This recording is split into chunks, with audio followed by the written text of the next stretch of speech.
Imagine an entire colony, men, women and children, vanishes without a trace. No bodies, no struggle, just a single, cryptic clue carved into a tree. In 1587, 115 English colonists disappeared from Roanoke Island, leaving behind only the haunting word Croatoan carved into a wooden post. One moment, a thriving English settlement on American soil. The next, nothing but empty buildings and an eerie silence that has echoed through 438 years of unanswered questions. What happened to America's lost colony? Were they murdered by hostile natives? Did they starve in the unforgiving wilderness?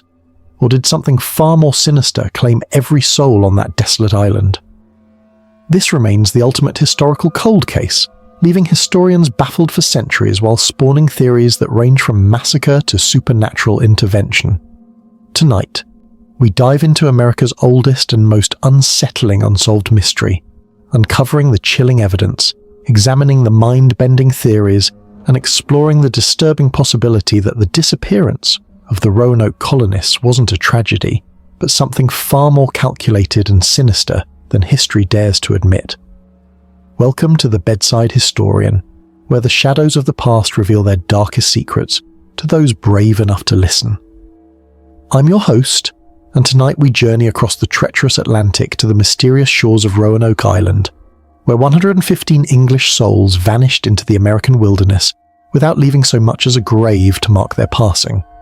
This is not a tale of heroic exploration or successful colonization, but a story of hubris, abandonment, and a mystery so profound that it has haunted America for over 4 centuries. So settle into the darkness, let the familiar world fade away, and prepare to witness the birth of a legend written in Disappearance and carved in cryptic warnings that still echo across the centuries. Chapter 1: The Doomed Voyage. The morning of April 26, 1587 dawned grey and forbidding over Portsmouth Harbour as Governor John White stood upon the deck of the Lion, watching his charges, 115 English souls who had entrusted their lives to his leadership, prepare for a journey that would carry them across 3,000 miles of hostile ocean towards shores that had already claimed 2 previous attempts at English colonization.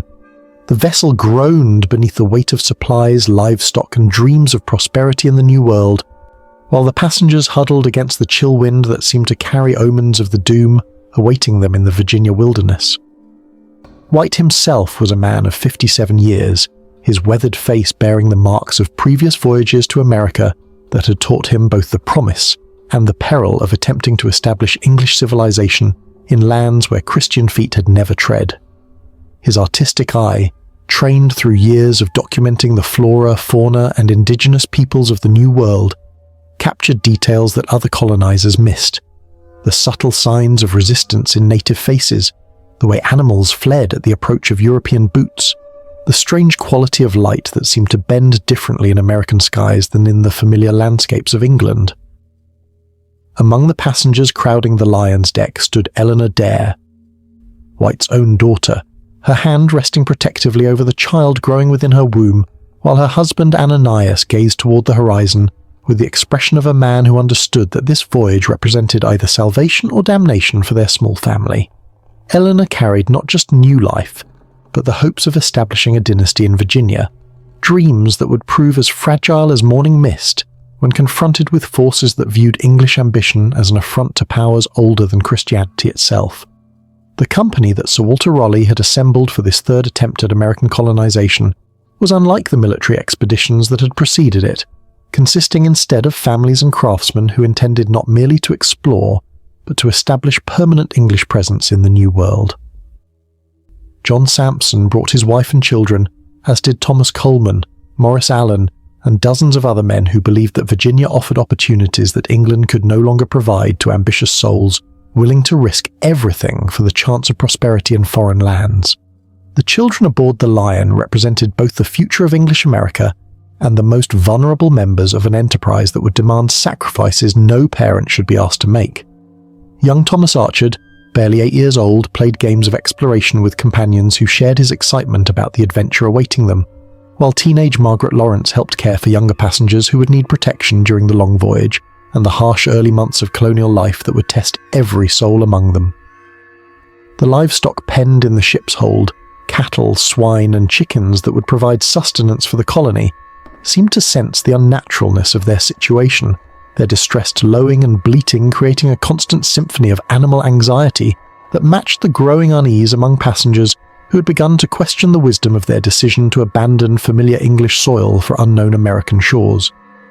Even the ship's cats, normally reliable indicators of maritime safety, prowled the decks with their backs arched and their eyes fixed on the western horizon, as if they could perceive threats that human senses could not detect.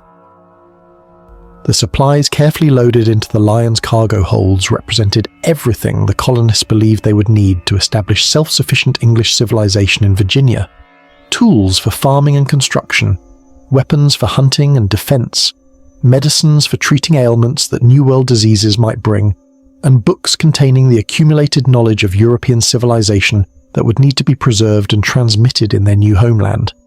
Yet for all their careful preparation, the colonists carried no protection against forces that operated according to principles unknown to Christian understanding. The voyage itself unfolded as a series of increasingly ominous events that should have warned the colonists about the fate awaiting them in America. Storms arose without meteorological explanation, driving the Lion off course and extending what should have been a 2-month journey into an ordeal that lasted nearly 4 months, while provisions dwindled and tempers frayed among passengers who began to question whether they would ever reach their destination. The ship's compass behaved erratically, sometimes pointing toward magnetic north, and sometimes toward destinations that existed on no earthly chart. Navigation became increasingly difficult as the Lion approached American waters, with familiar stars appearing in unfamiliar configurations, while new constellations emerged that seemed to move independently of celestial mechanics. Captain Seaman Fernandez, who had guided previous expeditions to Virginia waters, found himself relying on instinct rather than instruments as his charts proved unreliable in waters that seemed to follow different rules than the Atlantic Ocean he had sailed for decades. The first sight of American coastline brought not relief but increased apprehension among passengers who observed that the landscape ahead seemed shrouded in mists that moved against prevailing winds, while the forest canopy stretched unbroken toward horizons that seemed impossibly distant.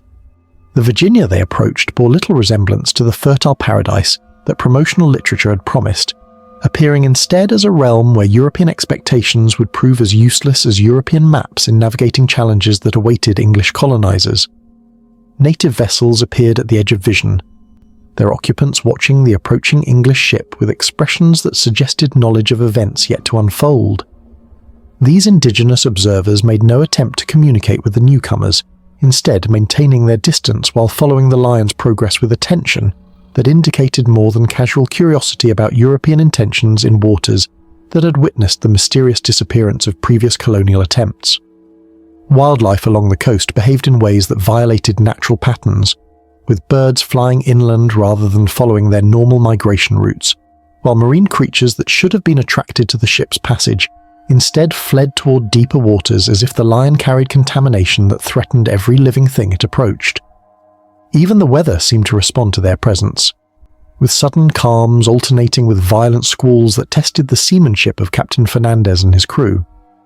The sound of the ship's bells, which should have provided comfort through their familiar rhythm, began to produce harmonics that no metal should create, resonating with frequencies that made passengers uneasy, while seeming to attract attention from sources that remained invisible, but undeniably present. Children aboard the vessel reported hearing voices calling from the water, speaking in languages that combined English words with sounds that no human throat should be able to produce.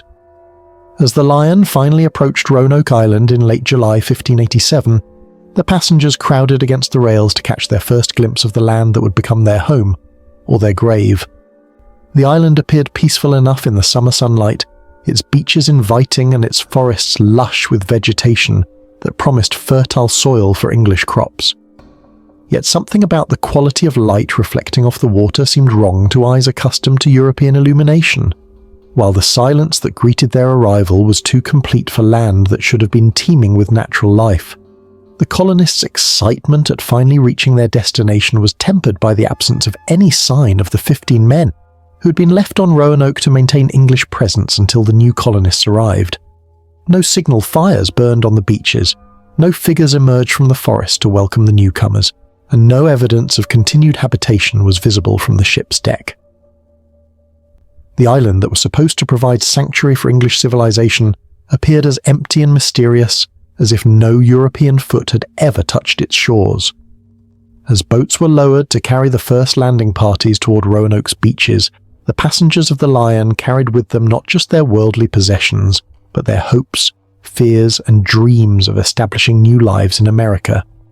They could not know that they were approaching shores where European ambitions would be tested against forces that viewed their presence as an intrusion, requiring correction through methods that would leave no trace of their existence except cryptic warnings carved into wood that would puzzle investigators for centuries to come. Chapter 2: The Island of Bones.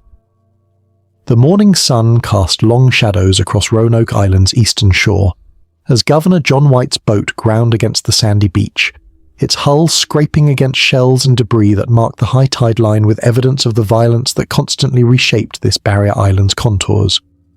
White stepped onto Virginia soil with the solemnity appropriate for a man claiming territory for English civilization, yet his first footsteps fell upon ground littered with the bleached bones of Ralph Lane's 1585 settlement, scattered remnants of ambitious men who had arrived with dreams of gold and glory only to abandon their enterprise when faced with realities that gold could not purchase and glory could not overcome.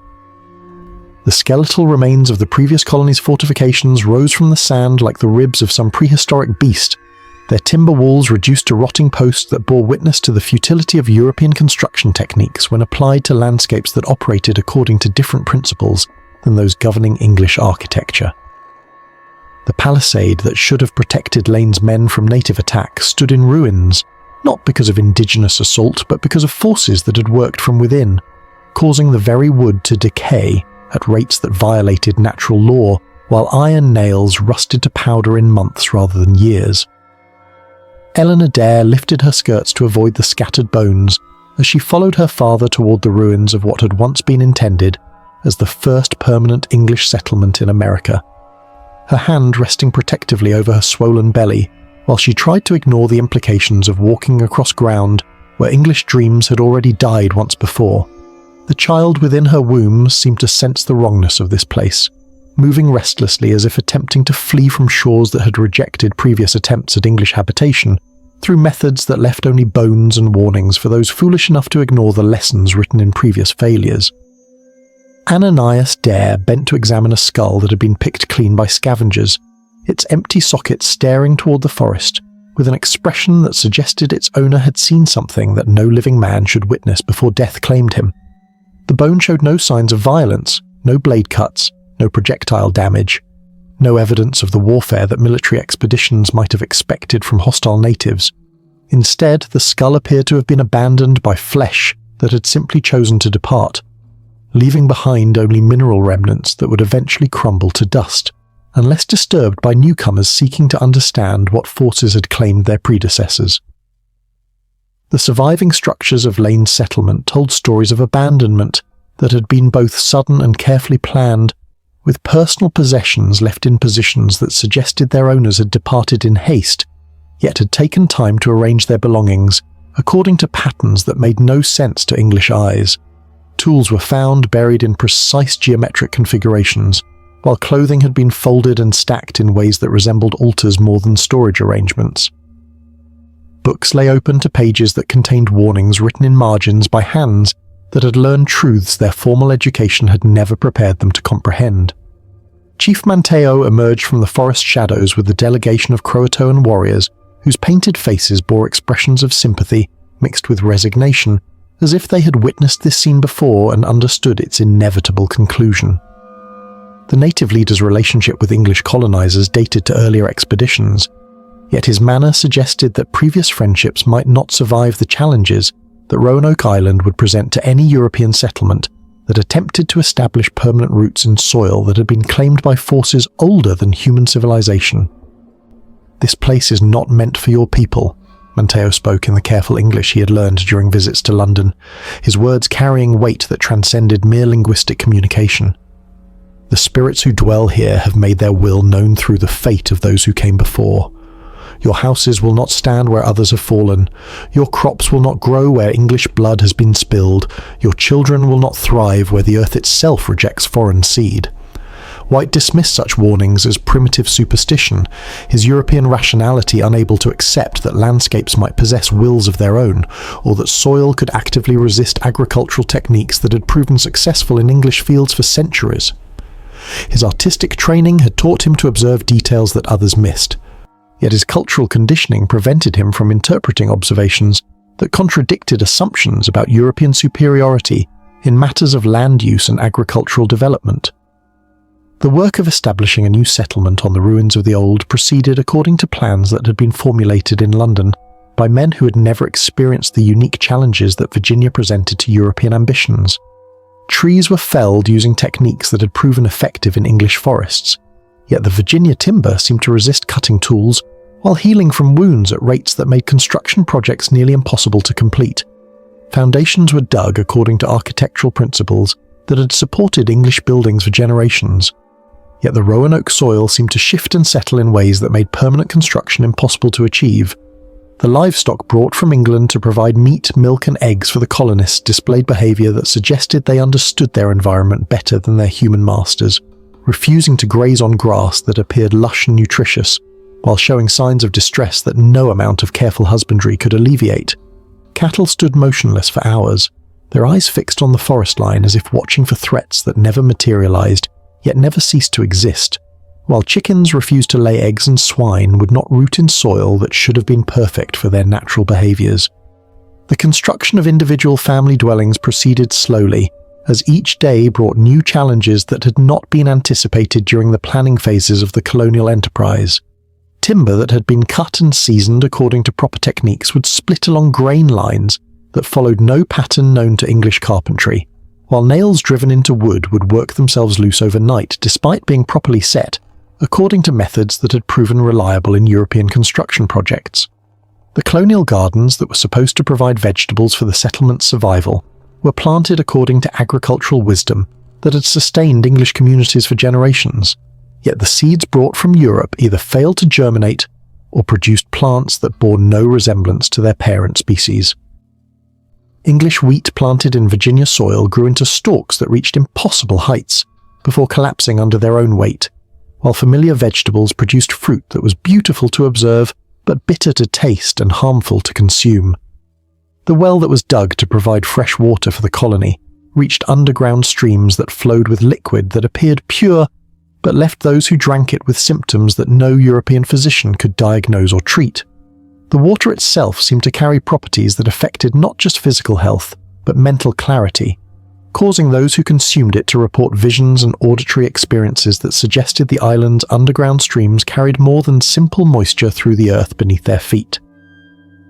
The children of the colony adapted to their new environment more quickly than their parents, yet their adaptation took forms that concerned the adults who were responsible for their welfare and moral development.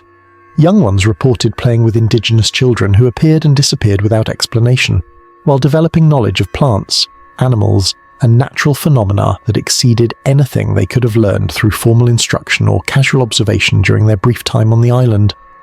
The native observers who watched the colonists' activities from the forest edge maintained their distance, while clearly documenting every aspect of English settlement techniques, their attention suggesting that they were gathering intelligence for purposes that went beyond simple curiosity about foreign customs. These watchers seemed particularly interested in the children, whose youth might have made them more adaptable to conditions that were proving challenging for adults whose minds had been shaped by European assumptions about natural law. The nights on Roanoke Island brought sounds that had no equivalent in English experience, voices that carried on winds that touched no living trees, rhythms that suggested drums being played by hands that belonged to no visible musicians, and harmonies that seemed to emerge from the earth itself as if the land were singing songs in languages that predated human speech. These nocturnal concerts were accompanied by lights that moved through the forest without any apparent source, creating patterns that suggested intelligence while following paths that led to destinations that daylight investigation could never locate. The colonists' attempts to maintain English customs and Christian observances were complicated by environmental factors that seemed designed to test their faith and cultural identity. Prayer services were interrupted by phenomena that challenged theological explanations, while familiar hymns produced harmonics that suggested otherworldly participation in religious activities. The Bible itself seemed to open spontaneously to passages that dealt with exile, abandonment, and the dangers of dwelling in lands that belonged to powers that did not recognize Christian authority. As summer turned toward autumn, the colonists began to understand that their situation was more precarious than they had anticipated when they agreed to join Raleigh's colonial enterprise. The supplies they had brought from England were being consumed more rapidly than expected, while their attempts to supplement their provisions through hunting and gathering were meeting with limited success in an environment that seemed actively resistant to European survival techniques. The island that had appeared so inviting from the deck of the Lion was revealing itself to be a place where European assumptions about natural law, agricultural techniques, and the relationship between human beings and their environment would be tested against realities that no English education had prepared them to understand or overcome. The bones of their predecessors served as constant reminders that Roanoke Island had rejected previous attempts at English colonization, while the circumstances of their own settlement suggested that history was preparing to repeat itself through methods that would leave future investigators with nothing but mysteries carved in wood and questions that would echo across centuries. Chapter 3: The Child of Two Worlds.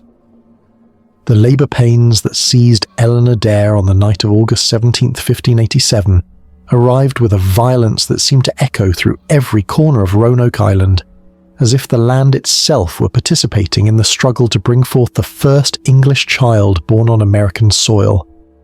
The midwives who attended her, both English women experienced in the birthing chamber and Croatoan healers whose knowledge of childbirth extended into realms that Christian understanding could not encompass, worked through the night while strange phenomena manifested throughout the settlement, suggesting that this birth would mark more than simply the arrival of another colonist.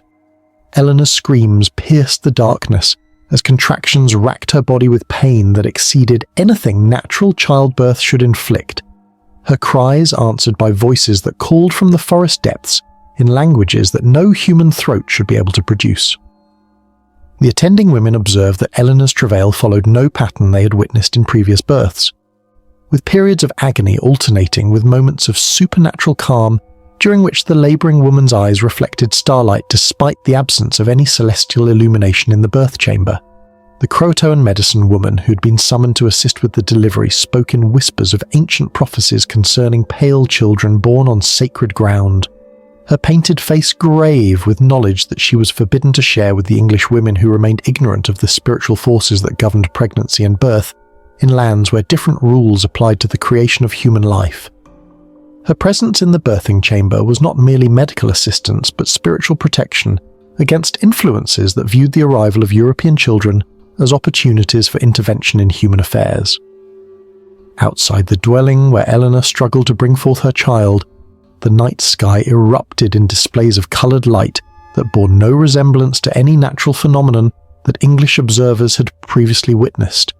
Aurora-like streamers danced across the heavens in patterns that seemed to respond to Eleanor's labour pains, growing brighter during contractions and dimming during moments of respite, as if the very atmosphere was synchronized with the rhythms of birth that were unfolding within the colonial settlement.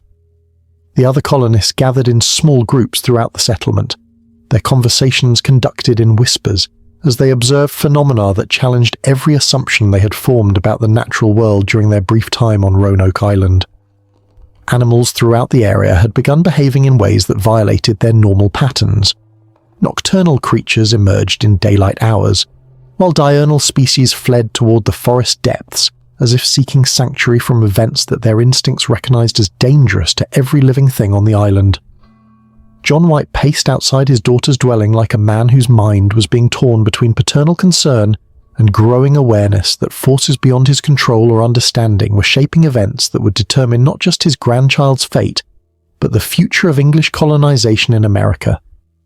His artistic eye, trained to observe and record details that others missed, captured images that he would later find himself unable to reproduce on paper, geometric patterns in the light displays above, symbolic configurations in the movement of shadows, and expressions on native faces that suggested knowledge of truths that no European mind had been prepared to comprehend. The birth itself when it finally occurred in the pre-dawn hours of August 18th, was attended by phenomena that would be discussed in whispers among the colonists for as long as their settlement endured. Virginia Dare emerged into the world not with the usual cries of a newborn, but with sounds that resembled singing, her voice carrying harmonics that seemed too complex for any infant to produce. The attending midwives observed that the child's eyes opened immediately upon birth, displaying an awareness that exceeded anything they had witnessed in previous deliveries. The moment of Virginia's birth coincided with the sudden appearance of lights throughout the forest that surrounded the settlement, illumination that revealed figures moving among the trees, native observers whose presence had gone undetected during the hours of labour, but who had apparently been maintaining vigil throughout Eleanor's travail. These watchers remained at the forest edge, their attention focused on the dwelling where the first English child born in America was taking her initial breaths of New World air. The child herself displayed characteristics that would become more pronounced as she grew during her brief time on Roanoke Island. Virginia Dare's skin possessed a translucent quality that made her veins visible beneath the surface, creating patterns that resembled the geometric designs that appeared in Croatoan body painting and tattoos. Her hair, sparse at birth but growing rapidly during her first weeks of life, took on colours that shifted between brown and gold depending on the angle of observation and the quality of light in which she was viewed. The native midwife who had assisted with the delivery performed rituals over the newborn child that the English women were told were for protection and health, though the ceremonies involved elements that bore no resemblance to any medical practices known to European healing traditions. The Croatoan woman painted symbols on Virginia's forehead using pigments that seemed to absorb rather than reflect light, while speaking incantations in languages that predated any known indigenous dialects, yet somehow conveyed meanings that the English observers understood despite their inability to comprehend the words being spoken. Eleanor's recovery from childbirth proceeded more rapidly than should have been medically possible, her strength returning within hours rather than the days or weeks that normally followed such difficult labour. Yet her renewed vigour was accompanied by changes in behaviour and perception that concerned her husband and father, who observed that she seemed to be listening to voices that no one else could hear, while displaying knowledge of island geography that she could not have acquired through normal exploration of their limited territory. The infant Virginia's feeding patterns defied expectations established by centuries of English childcare experience, as she thrived on substances that should not have provided adequate nutrition for a growing child while refusing the milk and foods that normally sustained newborns. The Croatoan women who continued to visit the settlement provided foods for the child that appeared to be simple plants and roots, but which seemed to nourish Virginia in ways that exceeded their apparent nutritional value.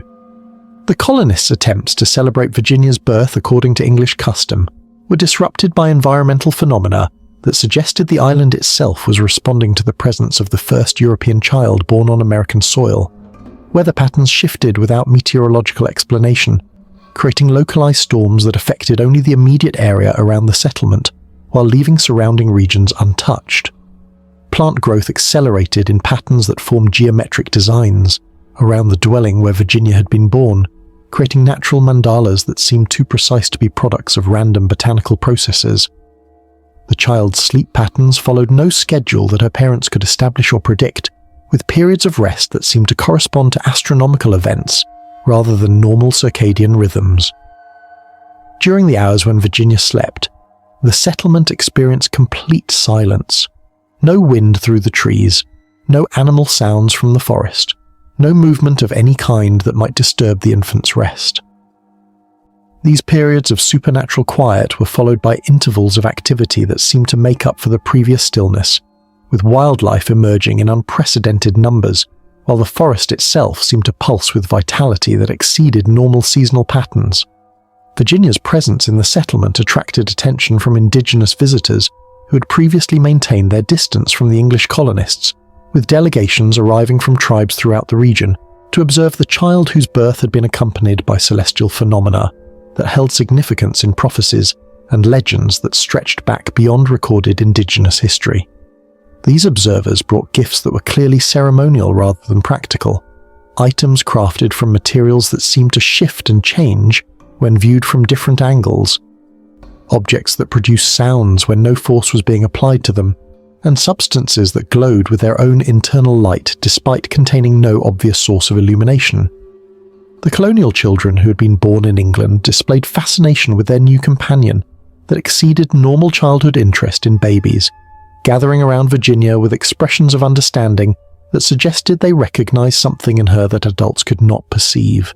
These older children began displaying behaviors that concerned their parents, speaking in languages they had never been taught, demonstrating knowledge of native customs and beliefs that they could not have acquired through casual contact with indigenous visitors, and showing awareness of geographical features that lay beyond the boundaries of the colonial settlement. The rituals that the Croatoan medicine woman performed over Virginia during her weekly visits to the settlement became increasingly complex as the child grew, involving elements that bore resemblance to both native spiritual practices and symbols that appeared in European alchemical and mystical traditions. The convergence of indigenous and European mystical elements in these ceremonies suggested that Virginia's birth represented more than simply the arrival of another colonist, but marked the beginning of a new form of human existence that combined characteristics of both Old World and New World spiritual understanding. As Virginia Dare completed her first month of life on Roanoke Island, the phenomena surrounding her birth and early development had created an atmosphere of expectation and dread among the colonists, who understood that they were witnessing events that exceeded normal human experience while remaining uncertain about the ultimate implications of raising a child whose very existence seemed to challenge the boundaries between the natural and supernatural worlds. The infant who had been celebrated as the first English child born in America was revealing herself to be something far more significant and potentially dangerous than anyone had anticipated when they welcomed her arrival in the Virginia wilderness. The stage was set for events that would test every assumption the colonists held about human nature, spiritual reality, and the relationship between European civilization and the mysterious forces that governed the American landscape they had chosen to make their home. Chapter 4. John White's Desperate Return. The morning of August 27, 1587, brought with it decision that would haunt Governor John White for the remainder of his days as he stood upon Roanoke's shore watching his colonists, his own daughter Eleanor among them, gather to bid farewell to the man they had trusted to lead them to prosperity in the New World.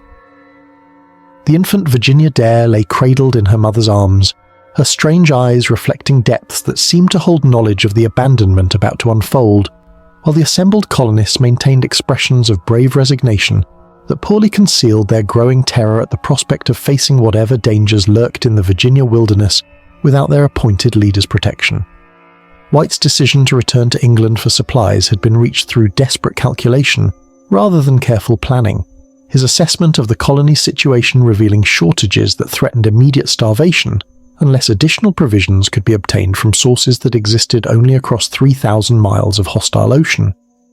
The supplies brought from England had been consumed more rapidly than anticipated, while attempts to supplement their stores through hunting, fishing, war, and trade with indigenous peoples had proven inadequate to sustain 115 souls through the approaching winter months that would test their survival skills against an environment that seemed actively hostile to European habitation.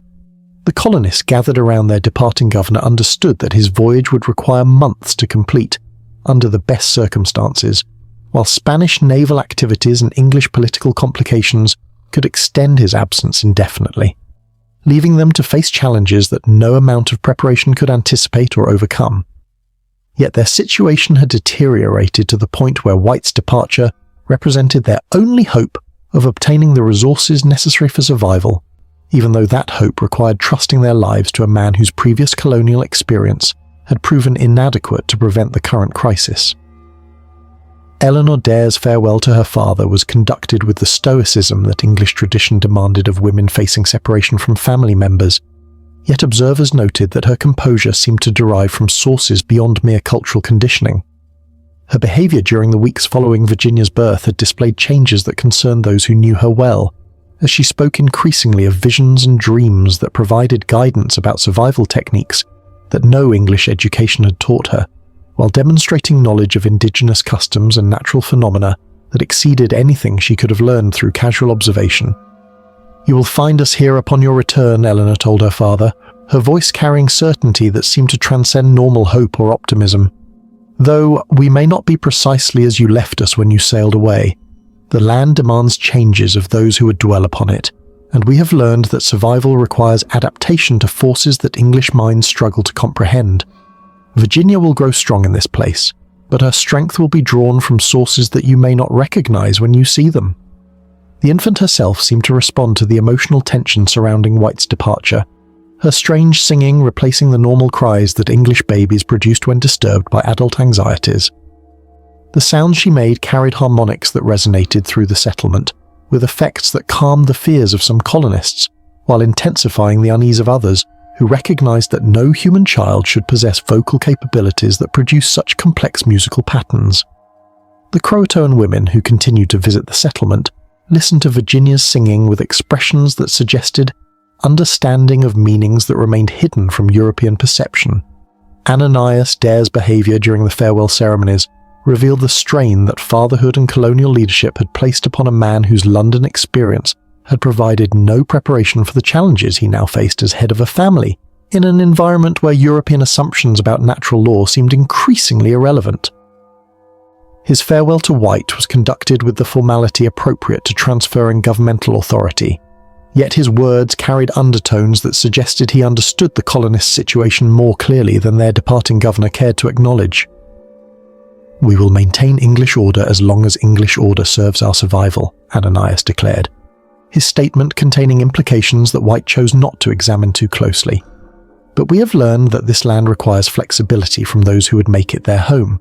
The children adapt more quickly than their parents, and perhaps we must learn to see through their eyes if we hope to establish permanent roots in Virginia soil. The supplies that White loaded aboard his vessel for the return voyage to England included more than simple trade goods and diplomatic correspondence, though the additional cargo was carefully concealed from casual observation. Samples of plants and minerals that displayed properties unknown to European natural philosophy were packed alongside detailed drawings and written descriptions of phenomena that challenged every assumption about the natural world that scholarly tradition had established over centuries of investigation. These materials were intended for examination by English scholars whose expertise might provide explanations for mysteries that colonial experience had revealed but could not solve. The artifacts that indigenous visitors had brought as gifts for Virginia Dare were also secreted aboard White's ship, objects crafted from materials that seemed to shift and change depending on the angle of observation, while producing sounds and light effects that suggested technological capabilities that exceeded anything known to European science. White hoped that English experts in various fields might be able to analyze these items and provide insights into the forces that governed indigenous spiritual practices and their apparent influence over natural phenomena that European colonists were encountering for the first time. The departure itself was delayed repeatedly by weather conditions that seemed designed to prevent White's voyage, with winds that should have favored sailing producing effects that made navigation impossible, while calm periods were accompanied by atmospheric disturbances that created visibility problems and compass malfunctions.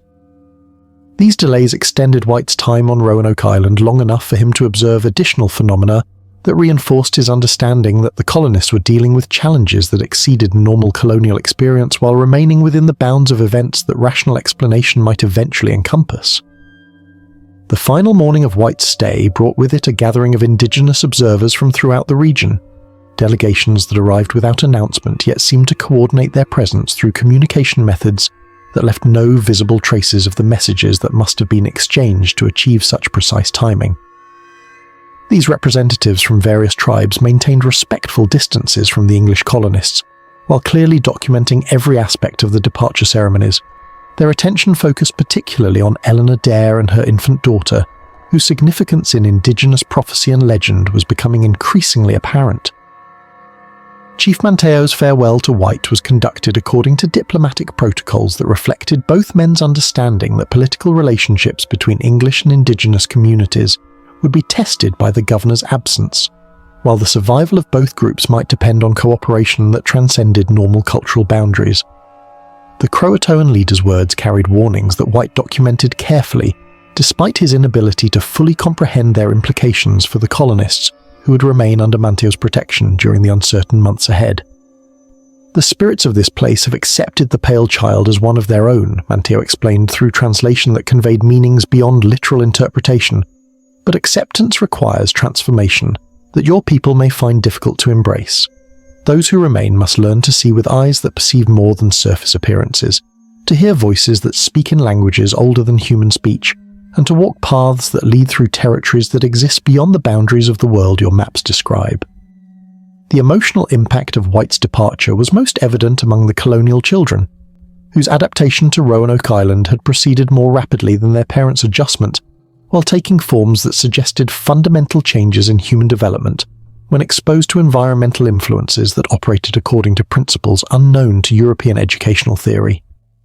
These young colonists had formed relationships with indigenous children that transcended normal cultural boundaries while developing capabilities that exceeded anything their English upbringing should have produced.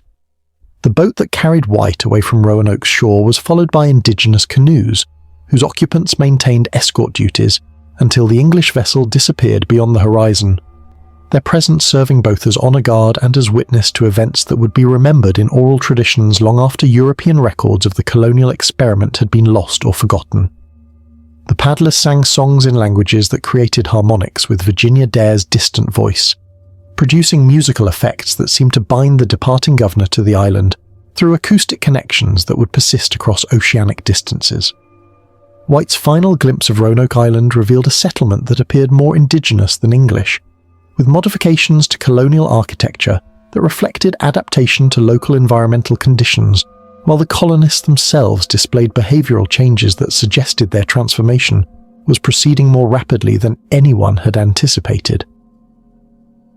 The smoke rising from cooking fires carried scents that resembled native food preparation more than English cuisine, while the sounds drifting across the water included musical elements that derived from indigenous rather than European traditions. The governor's departure left 115 English souls to face whatever challenges the Virginia wilderness might present, their survival dependent on resources that were already proving inadequate, while their adaptation to local conditions was producing changes that might make them unrecognizable to European eyes by the time rescue or reinforcement could arrive from across the Atlantic. The decision to abandon his colonists in order to seek help from England would prove to be both necessary for their immediate survival and ultimately responsible for their transformation into something that existed beyond the boundaries of English colonial experience. As White's vessel disappeared over the horizon, the colonists gathered on Roanoke's beach understood that their fate now rested in their own hands and in the mysterious forces that governed an island where European assumptions about natural law were proving as inadequate as European supplies for sustaining life in an environment that demanded adaptation beyond anything their previous experience had prepared them to provide. Chapter 5. Winter of Starvation. The November winds that swept across Roanoke Island carried with them the scent of approaching winter and the bitter certainty that the colonists' carefully rationed supplies would not sustain 115 souls through the months of cold and darkness that stretched ahead like an endless tunnel leading towards starvation, or worse, fates that lurked in the Virginia wilderness. Eleanor Dare stood at the doorway of her dwelling, her infant daughter Virginia cradled against her chest while she watched the other colonists moving through their daily routines, with the mechanical precision of people who understood that every action might determine the difference between survival and death in an environment that seemed increasingly hostile to English habitation. The supplies that Governor White had promised would last until his return from England had been consumed with alarming rapidity, their depletion accelerated by spoilage that occurred at rates that violated normal food preservation principles, while hunting and fishing expeditions returned with catches that proved inadequate to supplement the dwindling stores. The corn that had been traded from indigenous peoples ripened and rotted within days of harvest despite being stored according to methods that had proven effective in English granaries for centuries, while preserved meats developed mold and decay that rendered them inedible despite being kept in conditions that should have prevented such deterioration. Ananias Dare had assumed leadership responsibilities in his father-in-law's absence, his merchant background providing some preparation for managing resources and coordinating group activities, yet his London experience had included no training for the challenges of maintaining community discipline when faced with privations that tested every assumption about human nature and social cooperation. The democratic principles that had governed colonial decision-making during the settlement's establishment were giving way to more authoritarian approaches as survival necessities overrode philosophical commitments to English political traditions. The hunting parties that ventured into the mainland forests returned with tales that challenged rational explanation, describing game animals that seemed to vanish at the moment of taking aim, while tracks that should have led to prey instead guided hunters in circles that brought them back to their starting points, after hours of following trails that appeared fresh and promising. The indigenous guides who had initially assisted these expeditions began refusing to accompany English hunters, their explanations involving spiritual forces that were offended by European hunting methods and required propitiation through ceremonies that no Christian could participate in without compromising his soul. Thomas Stevens, whose experience as a soldier had made him the colony's primary hunter, reported encounters with wildlife behavior that defied natural patterns he had observed during years of military service in various European campaigns. "The deer watch us approach without fear," he told the assembled colonists during one of their evening meetings. "Yet when we raise our muskets, they fade into the forest like smoke, leaving no trace of their passage despite standing in mud that should preserve their hoofprints. The fowl that darken the sky during their migrations will not come within range of our weapons, as if they can perceive our intentions from distances that exceed the reach of human senses." The fishing expeditions that should have provided reliable protein sources for the colonial diet encountered similar phenomena, with nets that had been carefully mended and deployed according to techniques that had proven effective in English waters, returning empty despite being placed in locations where fish were clearly visible swimming in abundance. The indigenous fishermen who observed these efforts offered assistance that required adopting native methods and spiritual practices that the English colonists found incompatible with their Christian beliefs, creating conflicts between survival necessities and religious obligations that tested the faith of even the most devout settlers. The children of the colony displayed adaptation to their circumstances that both encouraged and disturbed the adults responsible for their welfare, as young ones demonstrated knowledge of edible plants and survival techniques that exceeded anything their English upbringing should have provided, while showing increasing reluctance to participate in European customs and religious observances. Virginia Dare herself, though barely 3 months old, seemed to thrive on substances that provided inadequate nutrition for other infants, her growth and development proceeding normally despite consuming foods that appeared insufficient to sustain human life. The native women who continued to visit the settlement brought gifts of food that sustained individual families through their most desperate periods. Yet these offerings came with conditions that required participation in ceremonies and adoption of practices that challenged English cultural identity, while providing knowledge essential for survival in an environment where European techniques had proven inadequate. The exchange relationships that developed between English and indigenous women created networks of mutual support that operated outside official colonial governance while providing resources that governmental approaches had failed to secure.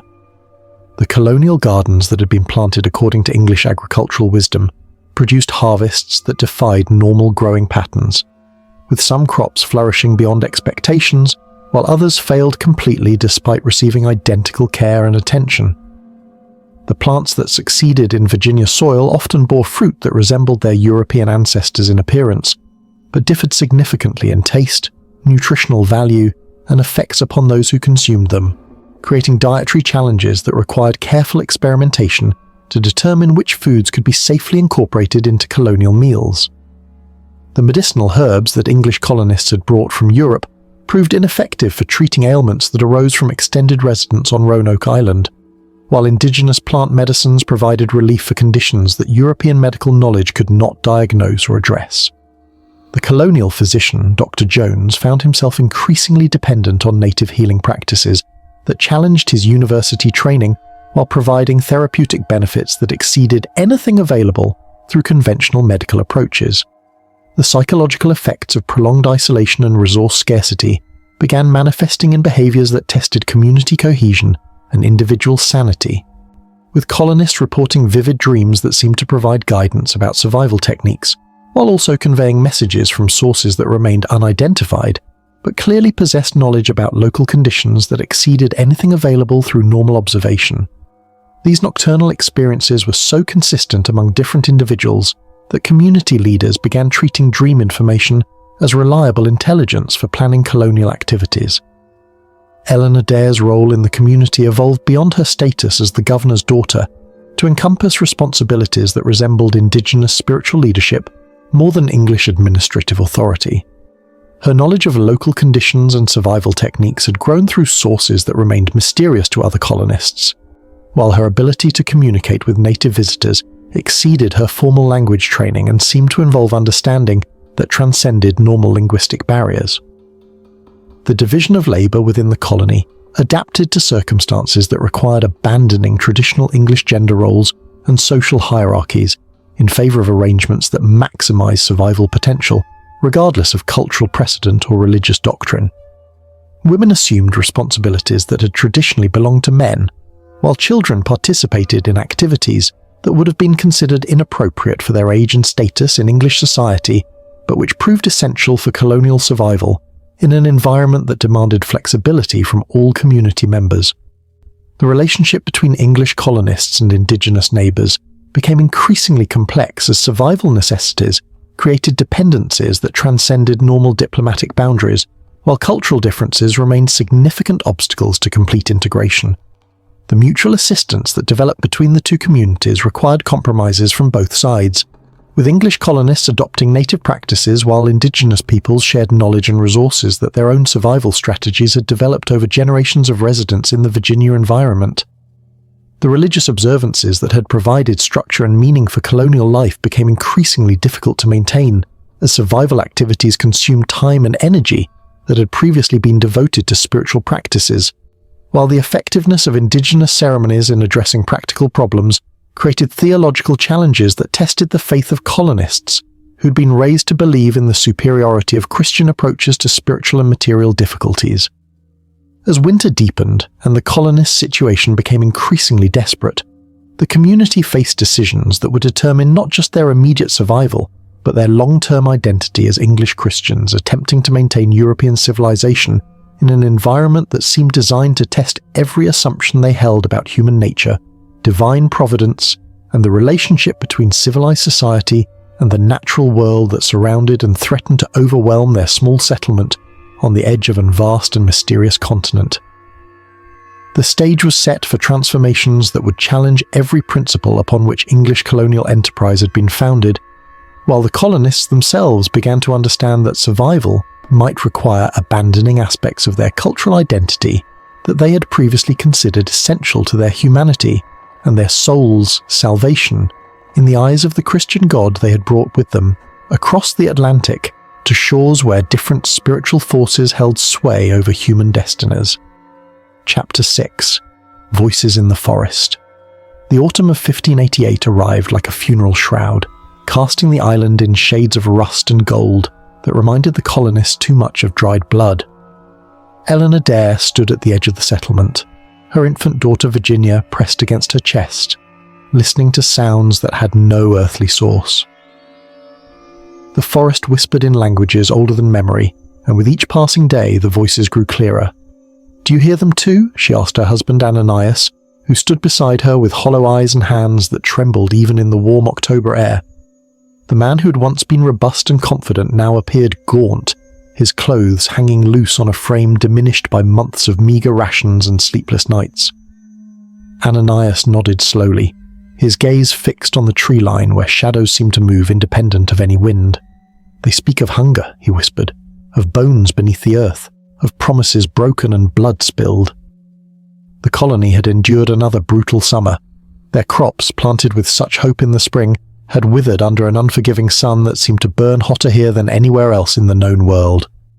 The cornstalks stood like skeletal fingers reaching toward a sky that offered no mercy, and the beans had rotted in their pods before they could ripen.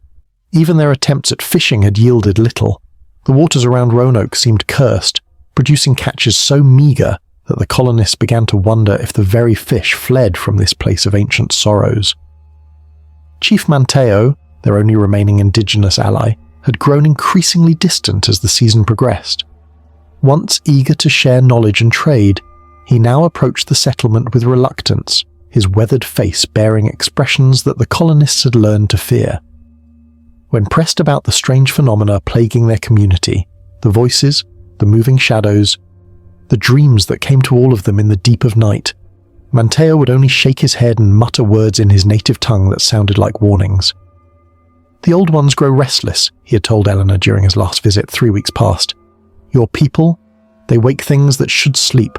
The bones remember the blood that was spilled here, and they call for justice." Eleanor had pressed him for more details, but Manteo had simply gathered his few trade goods and departed, leaving behind only the cryptic warning that some hungers can never be satisfied. Since then, no natives had come to trade at all, leaving the colonists more isolated than ever in this wilderness that seemed determined to reclaim them. The voices in the forest had begun soon after Manteo's departure. At first, only a few colonists claimed to hear them, soft murmurs that seemed to emanate from the very trees themselves, speaking in a mixture of English and the native tongues they had come to recognize. But as the days passed, more and more of the settlers began to acknowledge the phenomenon until it became impossible to deny that something unnatural was occurring in the woods that surrounded their failing settlement. Eleanor found herself drawn to these voices despite every instinct that screamed warnings in her mind. During Virginia's afternoon naps, she would slip away from the settlement and walk to the forest's edge, straining to understand the words that seemed to dance just beyond comprehension. The voices spoke of loss and betrayal, of promises made and broken, of blood that had soaked into the very soil beneath her feet. "They're calling to us," she confided to her friend Margaret Lawrence one evening as they prepared what little food remained for the evening meal. Margaret, once a plump and cheerful woman, had grown thin and nervous, her eyes constantly darting toward the windows as if expecting something terrible to emerge from the darkness. "Calling us to what?" Margaret asked, her voice barely above a whisper. "To join them in whatever hell they found?" Eleanor had no answer, but she felt the pull nonetheless, a magnetic attraction that seemed to grow stronger with each passing day. In her dreams, she walked paths through the forest that led to clearings where figures waited in the shadows, beckoning her forward with gestures that promised secrets and knowledge beyond mortal understanding. She would wake with dirt beneath her fingernails and leaves caught in her hair, though she had no memory of leaving her bed. The dreams were not hers alone. Thomas Smart, one of the younger colonists, had begun sleepwalking regularly, found each morning standing at the settlement's edge with his face turned toward the forest and his mouth moving in silent conversation with unseen companions. When questioned, he claimed no memory of these episodes, but his wife Sarah reported that he spoke in his sleep now. Long conversations in languages she had never heard, punctuated by laughter that chilled her to the bone. John Burden, the settlement's blacksmith, had abandoned his forge entirely after claiming that the metal itself had begun to whisper. "The iron knows," he insisted to anyone who would listen. "It remembers every blade that was forged here, every drop of blood it has tasted. The old warriors, they want their weapons back." The colony's spiritual leader, John Jones, attempted to combat these supernatural influences through prayer and scripture, but even his faith seemed shaken by the events unfolding around them. His sermons grew darker and more desperate, filled with references to ancient curses and divine punishment for sins both known and unknown. He spoke of the Old Testament plagues and wondered aloud whether they had somehow trespassed upon ground that was sacred to powers they could not comprehend. "We are being tested," he proclaimed during one particularly fevered Sunday service, his voice echoing strangely in the small chapel they had constructed. "But tested by whom? By our Lord, who seeks to purify us through suffering, or by older gods, angry at our intrusion into their domain?" The question hung in the air like incense, heavy and choking, and none present could offer an answer that satisfied either logic or faith. As autumn deepened, the voices in the forest grew bolder. What had once been whispers became clear speech, audible even from within the settlement's boundaries. They spoke of the colonists by name, recounting details of their lives that no earthly intelligence should have possessed. They knew about Eleanor's fear for her daughter's future, about Ananias's growing despair, about the secret doubts that plagued John Jones's supposedly unshakable faith. Most disturbing of all, the voices began to make offers. They promised food to the hungry, medicine to the sick, safe passage to those who wished to leave the island. All they asked in return were small favours, a lock of hair, a drop of blood, a whispered name spoken 3 times beneath the full moon. Some colonists, driven by desperation and exhaustion, began to consider these bargains. Eleanor discovered the first evidence of these supernatural negotiations when she found symbols carved into trees at the forest's edge. crude markings that seemed to shift and change when she wasn't looking directly at them. The symbols appeared fresh, the wood still weeping sap, yet when she brought others to see them, the marks had vanished entirely, leaving only smooth bark that showed no sign of disturbance. "We're losing ourselves," she confided to Ananias that night as they lay in their small dwelling, Virginia sleeping fitfully between them. The baby had begun making strange sounds in her sleep, not cries or coos, but what almost sounded like words in a language that predated English by centuries.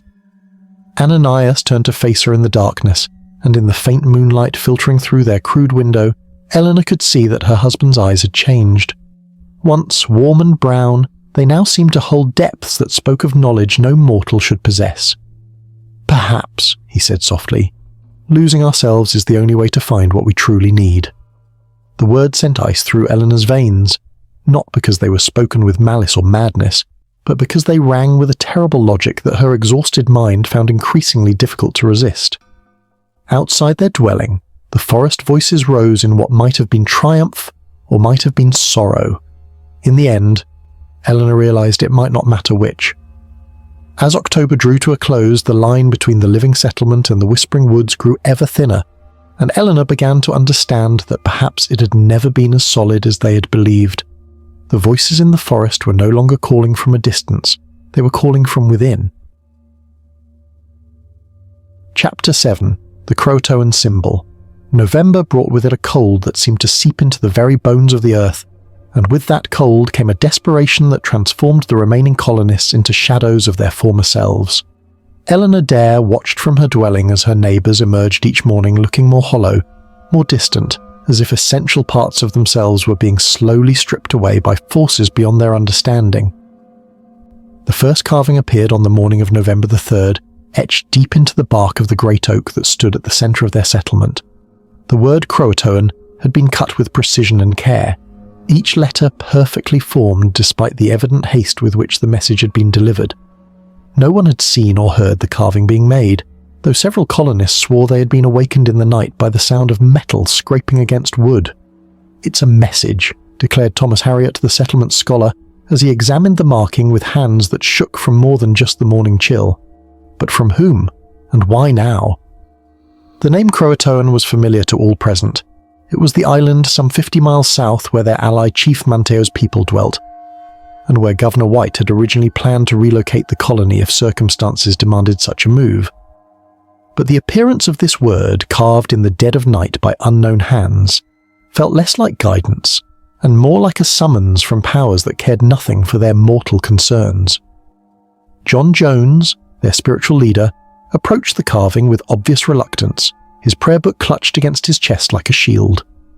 As he drew near, the air around the tree seemed to shimmer with an unseasonable heat, and the carved letters appeared to darken before their eyes, as if filled with shadow rather than merely cut into bark. "This is no earthly message," Jones whispered, backing away from the tree with his face pale as a winter fog. "Something else has claimed this place, something that seeks to lead us astray from God's path." But even as he spoke these words of warning, Eleanor could see the uncertainty in his eyes. The colony's faith had been tested beyond endurance, and doubt had taken root in even the most devout hearts. They had prayed for deliverance for over a year, and their prayers had been answered only with suffering, starvation, and supernatural torment that defied all Christian understanding. The carving seemed to pulse with its own dark life as the days passed. Children claimed they could see the letters moving when no adults were watching, rearranging themselves into words that spoke of ancient promises and forgotten debts. Sarah Smart reported that her sleepwalking husband Thomas had been found standing before the tree in the pre-dawn hours, his fingers tracing the carved letters while his lips moved in silent recitation of words she dared not repeat. More disturbing still were the dreams that began to plague the colonists with increasing frequency. Eleanor found herself walking through visions of Croatoan Island as it might have been centuries ago, when different peoples dwelt there and different gods held sway over the coastal waters. In these dreams, she saw great rituals conducted beneath stars that formed patterns unknown to English astronomers, witnessed ceremonies where blood and bone were offered to entities that had no names in any Christian tongue. The dreams always ended the same way, with a voice speaking from the darkness, offering salvation to any who would accept it, but demanding a price that grew clearer with each vision. They wanted the child. They wanted Virginia Dare, the first English soul born on American soil, whose blood carried the power to bridge two worlds and satisfy hungers that had waited generations for such an offering. Eleanor woke from these dreams with her daughter clutched protectively against her chest, the baby's strange grey eyes seeming to reflect knowledge far beyond her tender months. Virginia had begun to change in ways that defied natural explanation. She rarely cried now, instead watching the world around her with an intensity that unnerved even her devoted parents. When she did make sounds, they were soft whispers that seemed to echo the forest voices, as if she were participating in conversations that her parents could not fully hear. "She's becoming something else," Eleanor confided to Ananias during one of their increasingly rare moments of honest communication. Her husband spent most of his time now walking the settlement's perimeter, claiming he was standing guard but actually listening to voices that called his name from the tree line. Ananias nodded absently, his attention focused on something Eleanor could not see. "We're all becoming something else," he replied. "The question is whether we'll recognize ourselves when the transformation is complete." The second carving appeared a week after the first, this time on the palisade wall that surrounded their settlement. The word Croatoan appeared overnight, carved with such force that splinters of wood lay scattered on the ground below, but this carving was different, rougher, more urgent, as if whoever or whatever had made it was growing impatient with their hesitation. Thomas Harriot, whose scholarly mind still sought rational explanations for increasingly irrational events, suggested that the carvings might be the work of surviving Roanoke natives attempting to communicate with them. "Perhaps they're trying to warn us," he proposed during one of their increasingly desperate council meetings. "Maybe something terrible is coming, and they're urging us to flee to Croatoan for our own safety." But Eleanor knew better. The voices in the forest had grown too clear, too personal, for her to believe they came from any living human throat. They knew secrets about each colonist that no earthly spy could have discovered. Childhood fears, hidden shames, private longings that had never been spoken aloud. Whatever intelligence guided these supernatural communications, it was vast and ancient and utterly inhuman in its scope. The third carving sealed their fate. It appeared not on wood or bark, but carved into the very ground at the settlement centre. The letters dug deep into the earth and filled with a substance that looked like dried blood, but smelled of flowers long dead. This time, the word Croatoan was accompanied by additional symbols, marks that seemed to shift and change when viewed directly, forming patterns that hurt the eyes and filled the mind with images of things that should not exist. Margaret Lawrence was the first to break. She'd been staring at the ground carving for the better part of an hour when she suddenly threw back her head and began to laugh with a sound like breaking glass. The laughter continued until blood ran from her throat, and when she finally fell silent, her eyes held a knowledge that made the other colonists step back in fear. "They're ready for us now," she whispered, her voice carrying harmonics that seemed to come from multiple throats. "The feast has been prepared, and all the guests are invited. Virginia will be the guest of honor." Eleanor snatched her daughter closer, backing away from Margaret as the woman began to change before their eyes. Her skin took on a greyish pallor that matched the overcast November sky, and her fingers elongated into shapes more suited for digging than any human task. When she smiled, her teeth had multiplied into rows that belonged in the mouth of some deep ocean predator. "The old compact must be honoured," Margaret continued, her transformed features radiating a terrible satisfaction. "Blood for blood, life for life. The child will bridge the worlds, and the ancient debts will finally be paid." John Jones stepped forward with his prayer book raised, attempting to combat this supernatural transformation with Christian ritual. But his words seemed to have no effect on whatever Margaret had become. If anything, his prayers seemed to amuse the entity that now wore her form, provoking fresh peals of that glass-breaking laughter. "Your God is young here," the thing that had been Margaret declared. "Our gods are old, and they remember everything. They remember the blood that was spilled to consecrate this ground, and they hunger for the blood that was promised but never given." The revelation struck Eleanor like a physical blow. The bones they had found, the supernatural activity, the constant sense of being watched and judged, it all pointed to a horrible truth that they had been too civilized to consider. This land had been claimed by forces far older than English law or Christian faith, and their presence here was not pioneering but trespassing of the most sacred kind. As if summoned by this understanding, the forest voices rose to a crescendo that could be heard clearly even within the settlement's walls. They chanted the word Croatoan in unison, but Eleanor now understood that it was not merely the name of an island, it was an invocation, a summoning, a key that would unlock doors better left sealed. The transformation of their community had reached a tipping point, and Eleanor realized with crystalline clarity that they had perhaps days, maybe hours, before whatever ancient compact governed this place claimed its due. The carvings had been warnings, yes, but not the kind Thomas Harriot had imagined. They were countdown markers, indicating how much time remained before the old debts came due and the price was extracted in full. As November darkness fell around their failing settlement, Eleanor clutched Virginia against her chest and tried to formulate a plan that might save at least some of them from the fate that awaited. But the child in her arms whispered words in a language that predated English by millennia, and Eleanor began to suspect that salvation might not be possible for any of them. The final carving would appear soon, she knew, and with it would come the end of everything they had tried to build in this cursed place. To Chapter 8. The Children of Shadows. December descended upon Roanoke Island like a burial shroud, bringing with it phenomena that defied every natural law the colonists had ever accepted as truth. Eleanor Dare woke on the first morning of the month to find that her infant daughter Virginia was no longer in her cradle, despite the impossibility of such a thing.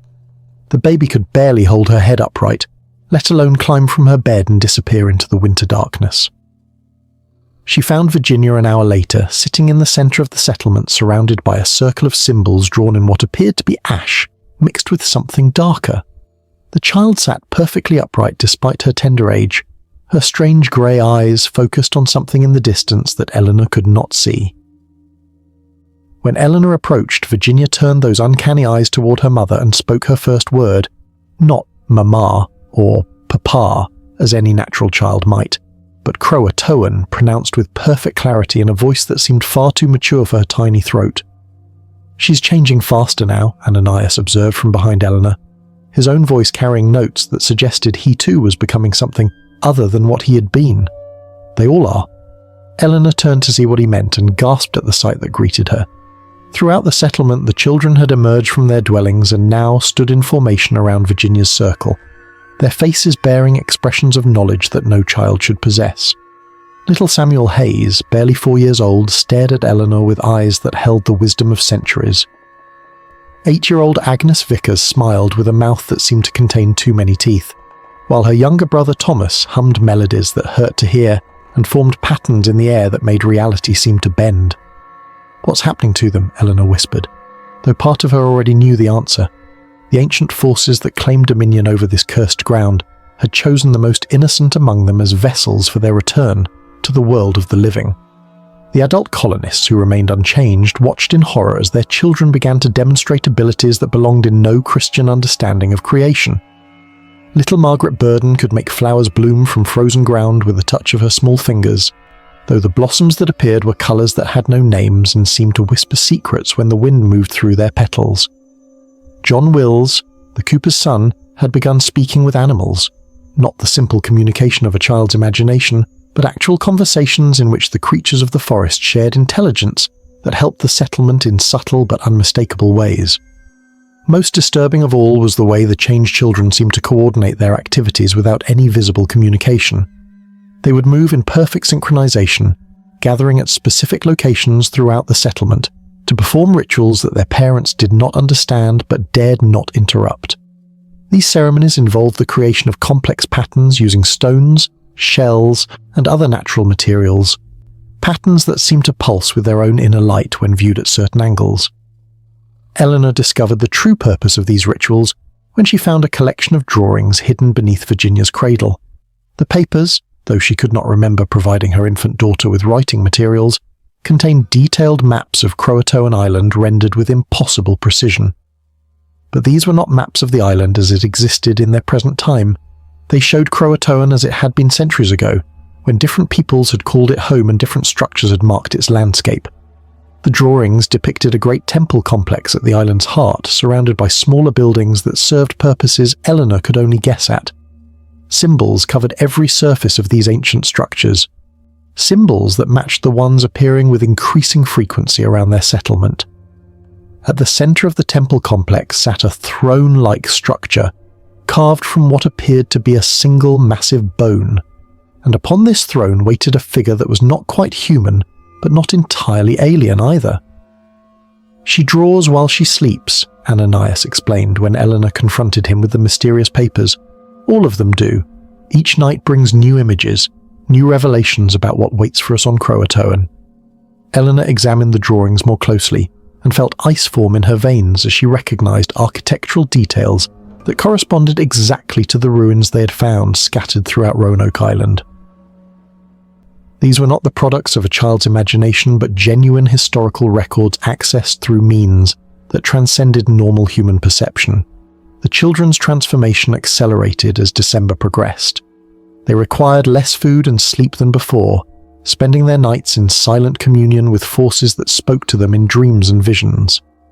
During the day, they worked together on projects that seemed to prepare the settlement for some great change, clearing specific areas of debris, arranging stones in patterns that corresponded to star configurations invisible during daylight hours, and most unnervingly, excavating shallow pits in the frozen ground using tools they crafted from materials that should not have been workable by such small hands. John Jones, their increasingly desperate spiritual leader, attempted to combat these supernatural influences through prayer and Holy Scripture, but his efforts seemed to have the opposite of their intended effect. When he read aloud from the Bible, the changed children would laugh with voices that harmonized in ways that made the air itself seem to vibrate. They showed no fear of Christian symbols or ceremonies, treating them instead like quaint customs from a culture they had outgrown. "Your God is welcome here," little Samuel Hayes told Jones during one particularly fraught encounter. "But he is not the only God, and he is not the oldest.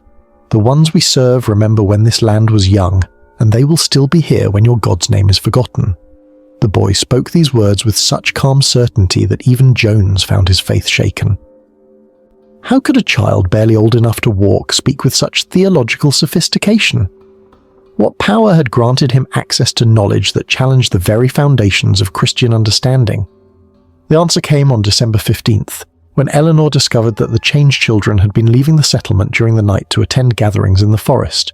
She followed them one evening, her heart pounding with terror and maternal protectiveness in equal measure, and witnessed scenes that would haunt her for whatever remained of her natural life. Deep in the woods, in a clearing that had not existed the day before, the children sat in a perfect circle around a fire that burned without fuel and cast shadows that moved independently of any flame.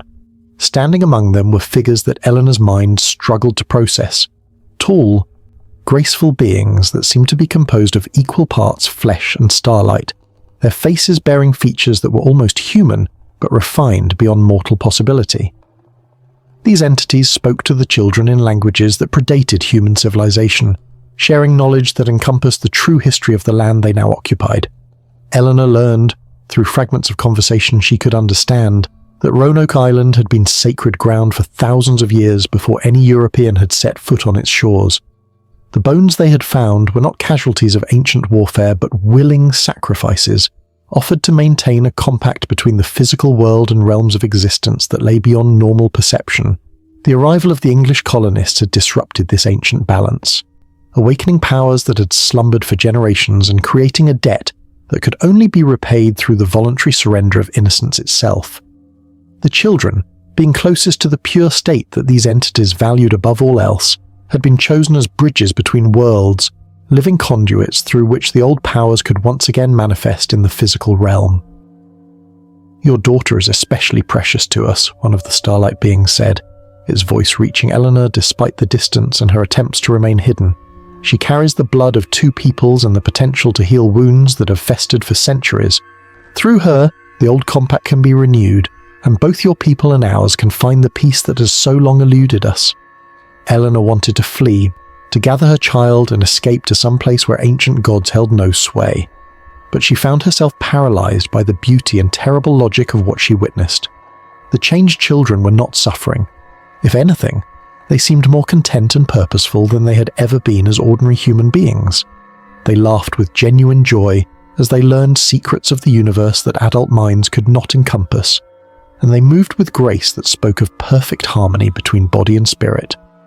When the forest gathering concluded and the children began their return to the settlement, Eleanor managed to break free from her trance and hurry back ahead of them.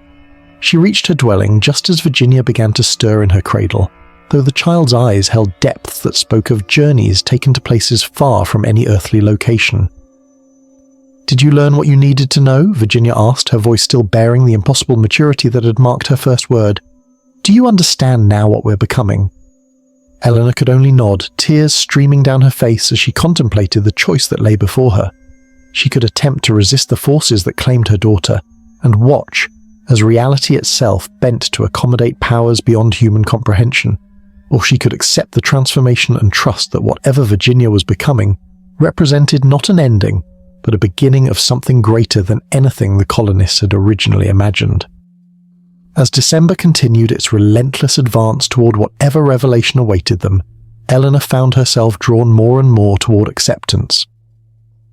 The children of shadows that her neighbors had become showed no signs of the fear and desperation that plagued the unchanged adults.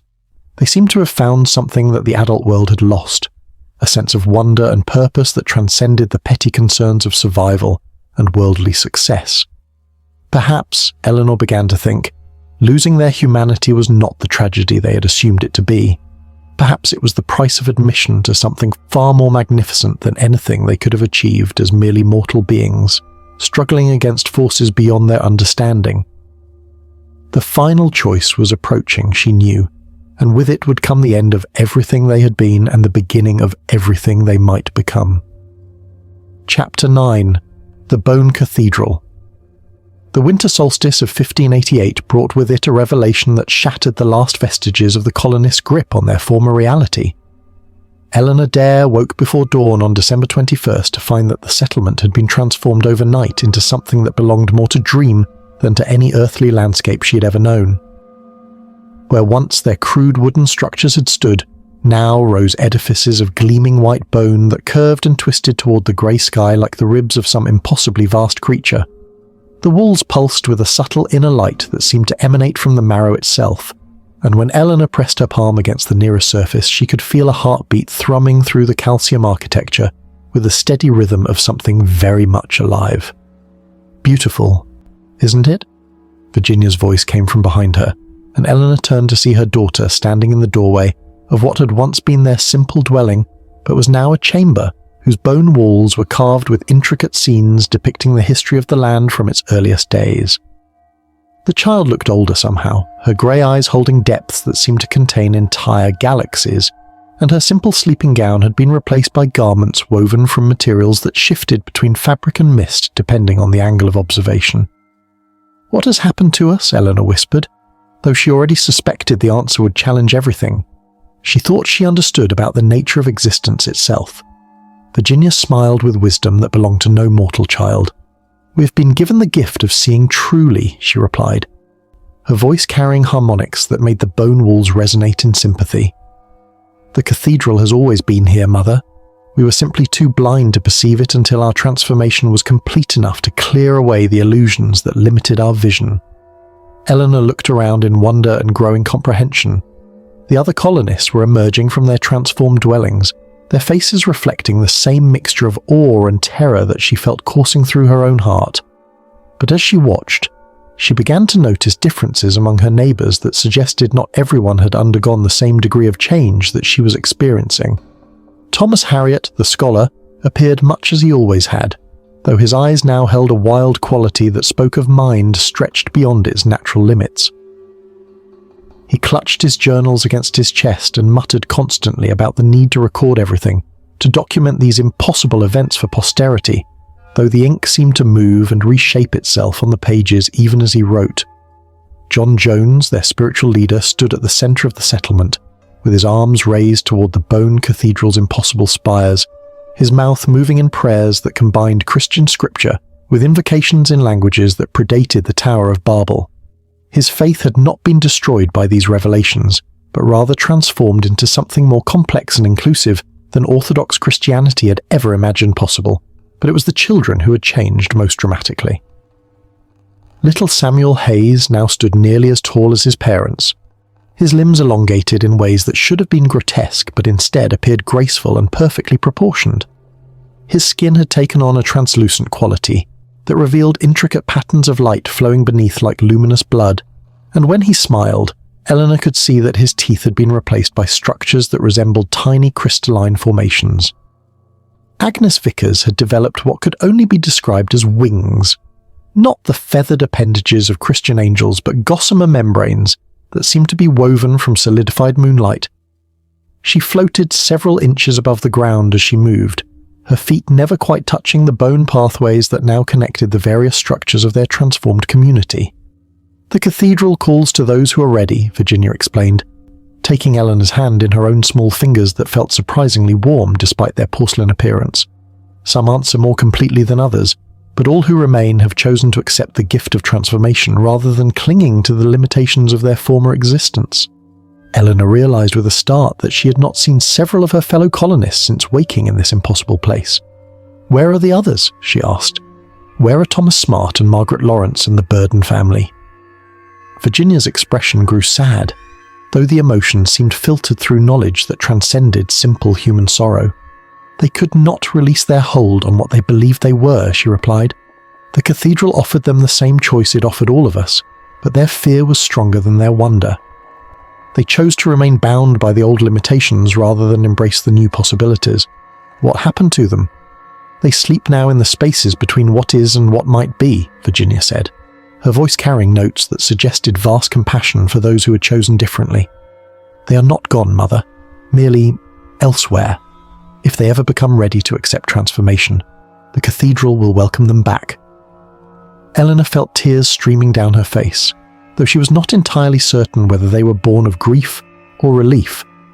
The people who had been lost were her friends and neighbours, individuals she had shared years of hardship and hope with during their doomed attempt to establish a foothold in this new world.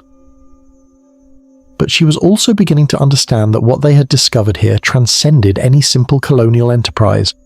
They had stumbled upon something that challenged the very foundations of what it meant to be human. As the shortest day of the year progressed, Eleanor found herself exploring the Bone Cathedral with growing fascination rather than fear. The structure seemed to extend far beyond what should have been possible given the limited area of their original settlement, corridors and chambers branching off in directions that defied conventional geometry. Some passages led to rooms filled with books written in scripts that hurt to look at directly, but conveyed meaning through methods that bypassed language entirely. Others opened onto balconies that overlooked landscapes that might have been Roanoke Island viewed from impossible angles, or might have been entirely different worlds accessible through the cathedral's transcendent architecture. In one particularly magnificent chamber, Eleanor discovered what appeared to be a vast library containing the complete history of the land they had tried to claim. But these were not books in any conventional sense. Instead, the knowledge was stored in crystalline formations that sang their contents when touched, filling the air with harmonies that painted images directly onto the listener's consciousness. Through these crystal songs, Eleanor learned the true story of Roanoke Island and the cosmic significance of her daughter's birth. The land had been claimed by beings from beyond the normal boundaries of space and time, thousands of years before any human civilization had developed writing or agriculture. These entities, whom the local indigenous peoples had known by names that translated roughly as the Star-Touched Ones, had established a covenant with the physical world that allowed them to maintain a presence in normal reality, while preserving the balance between order and chaos that kept existence itself stable. The arrival of successive waves of human settlers had gradually weakened this ancient compact, not through any malicious intent but simply through ignorance of the forces they were disturbing. The bones they had found throughout the island were the remains of indigenous priests and priestesses who had given their lives over the centuries to maintain the covenant, offering their mortal forms as anchors to keep the star-touched ones connected to the physical realm. But the birth of Virginia Dare had changed everything. As the first child of European descent born on American soil, she carried within her blood the potential to bridge the gap between the old world and the new, between human limitations and cosmic possibility. Her very existence had provided the star-touched ones with an opportunity to renew their ancient covenant through voluntary transformation rather than ritualistic sacrifice. "We are not losing our humanity, Mother," Virginia explained as they stood together in the crystal library, surrounded by the singing stones that contained millennia of accumulated wisdom. "We are discovering what humanity was always meant to become." Eleanor looked at her daughter, this impossible child who spoke with the voice of ages while still possessing the face of innocence, and felt something fundamental shift within her own perception of reality. The fear that had dominated her thoughts since the beginning of their supernatural experiences began to dissolve, replaced by a growing sense of anticipation for whatever lay ahead. The bone cathedral around them pulsed with living warmth, its impossible architecture a testament to the creative power that emerged when mortal imagination was freed from the constraints of purely physical existence. The transformed colonists moved through its corridors with purpose and joy, their changed forms allowing them to interact with aspects of reality that had always existed but had remained invisible to purely human perception. As the winter solstice reached its deepest point and the longest night of the year embraced Roanoke Island, Eleanor felt herself beginning to change as well. Her skin took on a subtle luminescence that seemed to come from within, and her vision expanded to encompass spectrums of light that revealed hidden dimensions of beauty in everything around her. The bone walls of the cathedral became transparent to her enhanced perception, allowing her to see the vast network of energy that connected every living thing in an intricate web of mutual dependence and support. "The transformation is accelerating," Virginia observed, her voice filled with satisfaction as she watched her mother's metamorphosis begin in earnest. "Soon you will be ready to take your place among the star-touched ones, and our family will be complete in ways that pure humanity never could have achieved." Eleanor nodded, no longer fighting the changes that were reshaping her fundamental nature. She'd spent months fearing the loss of her humanity, but now she was beginning to understand that what she was gaining far exceeded anything she was leaving behind. The Bone Cathedral was not a prison but a chrysalis, nurturing the colonists through their transformation from earthbound creatures into something capable of existing simultaneously in multiple dimensions of reality. Outside the cathedral's impossible walls, the winter wind howled across Roanoke Island with a sound that might have been mourning or might have been celebration. The old world was dying, but something magnificent was being born from its ashes, and Eleanor Dare found herself eager to see what form that birth would ultimately take.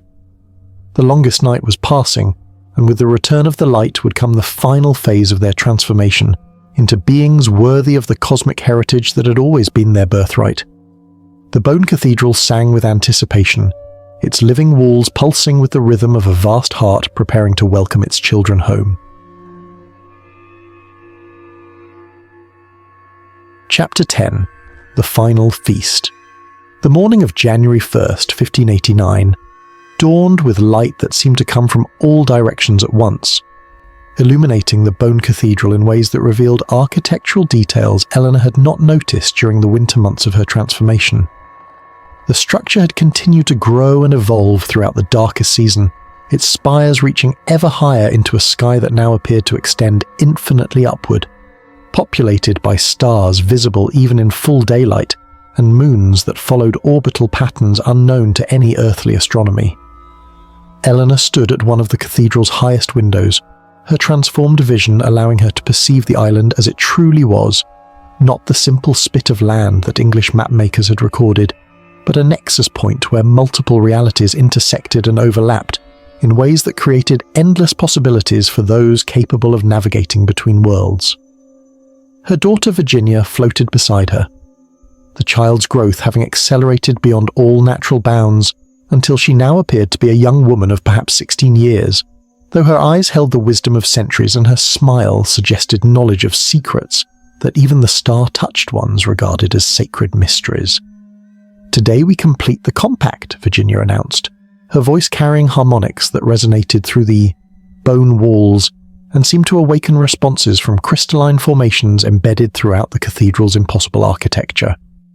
"The final feast has been prepared, and all who remain will partake of sustenance that will free them forever from the limitations of purely mortal existence." Eleanor nodded, though part of her still struggled to fully comprehend the magnitude of what they were about to experience. The other transformed colonists had gathered in the cathedral's great hall, their changed forms reflecting the unique ways each individual had responded to the cosmic forces, reshaping their fundamental nature. Some, like John Jones, had developed additional sensory organs that allowed them to perceive spiritual dimensions previously accessible only through faith and prayer. Others, including several of the children, had undergone changes that made them appear more elemental than human, their bodies incorporating aspects of wind and water and living flame that enabled them to exist simultaneously in multiple states of matter. Thomas Harriot, the scholar, had perhaps undergone the most dramatic intellectual transformation. His consciousness had expanded to encompass knowledge that spanned multiple realities, and his journals now contained observations and calculations that described the mathematical principles underlying the intersection of dimensional boundaries. When he spoke, which was rarely, his words carried implications that Eleanor's enhanced mind could only partially grasp, dealing with concepts that transcended the conventional understanding of space and time. The indigenous peoples who once dwelt here understood what we are only now beginning to comprehend, Harriot explained as the colonists gathered around tables that had grown from the bone floor like living coral formations. They knew that consciousness is not limited to biological forms, that identity can persist and evolve across transformations that would seem to destroy the very essence of individual existence. What we call death, they recognized as merely another form of metamorphosis. The tables bore food unlike anything Eleanor had ever imagined. Fruits that seemed to contain miniature galaxies within their translucent flesh, bread that sang with harmonies reminiscent of stellar choirs, and wine that tasted of memories drawn from the deepest wells of human experience. Each bite conveyed not just nourishment but knowledge, filling the transformed colonists with understanding that would have taken lifetimes to accumulate through conventional learning. As they ate, Eleanor became aware that they were not alone in the Great Hall. The Star-Touched ones had manifested more completely than ever before, their luminous forms seated at the same tables, partaking of the same impossible feast. These beings, she now understood, were not aliens in any conventional sense, but rather representatives of what humanity itself might become, given sufficient time and courage to embrace transcendence over mere survival. "You have chosen well," one of the Star-Touched ones communicated, its thoughts flowing directly into Eleanor's consciousness without need for spoken language. "The compact between worlds requires willing participants, beings capable of existing simultaneously in multiple states of reality. Your species has produced few individuals ready for such transformation, but those who accept the gift become bridges between what is and what might be." Eleanor felt a profound sense of gratitude wash over her as she contemplated the journey that had brought them to this moment. What had begun as a desperate colonial venture had evolved into something far more significant, a cosmic initiation that would allow them to serve as ambassadors between humanity and forces that operated on scales of time and space that dwarfed mortal comprehension. "What of those who were left behind?" she asked, thinking of the colonists who had vanished during the earlier phases of their transformation.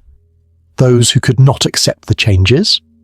The Star-Touched one's response carried notes of infinite compassion.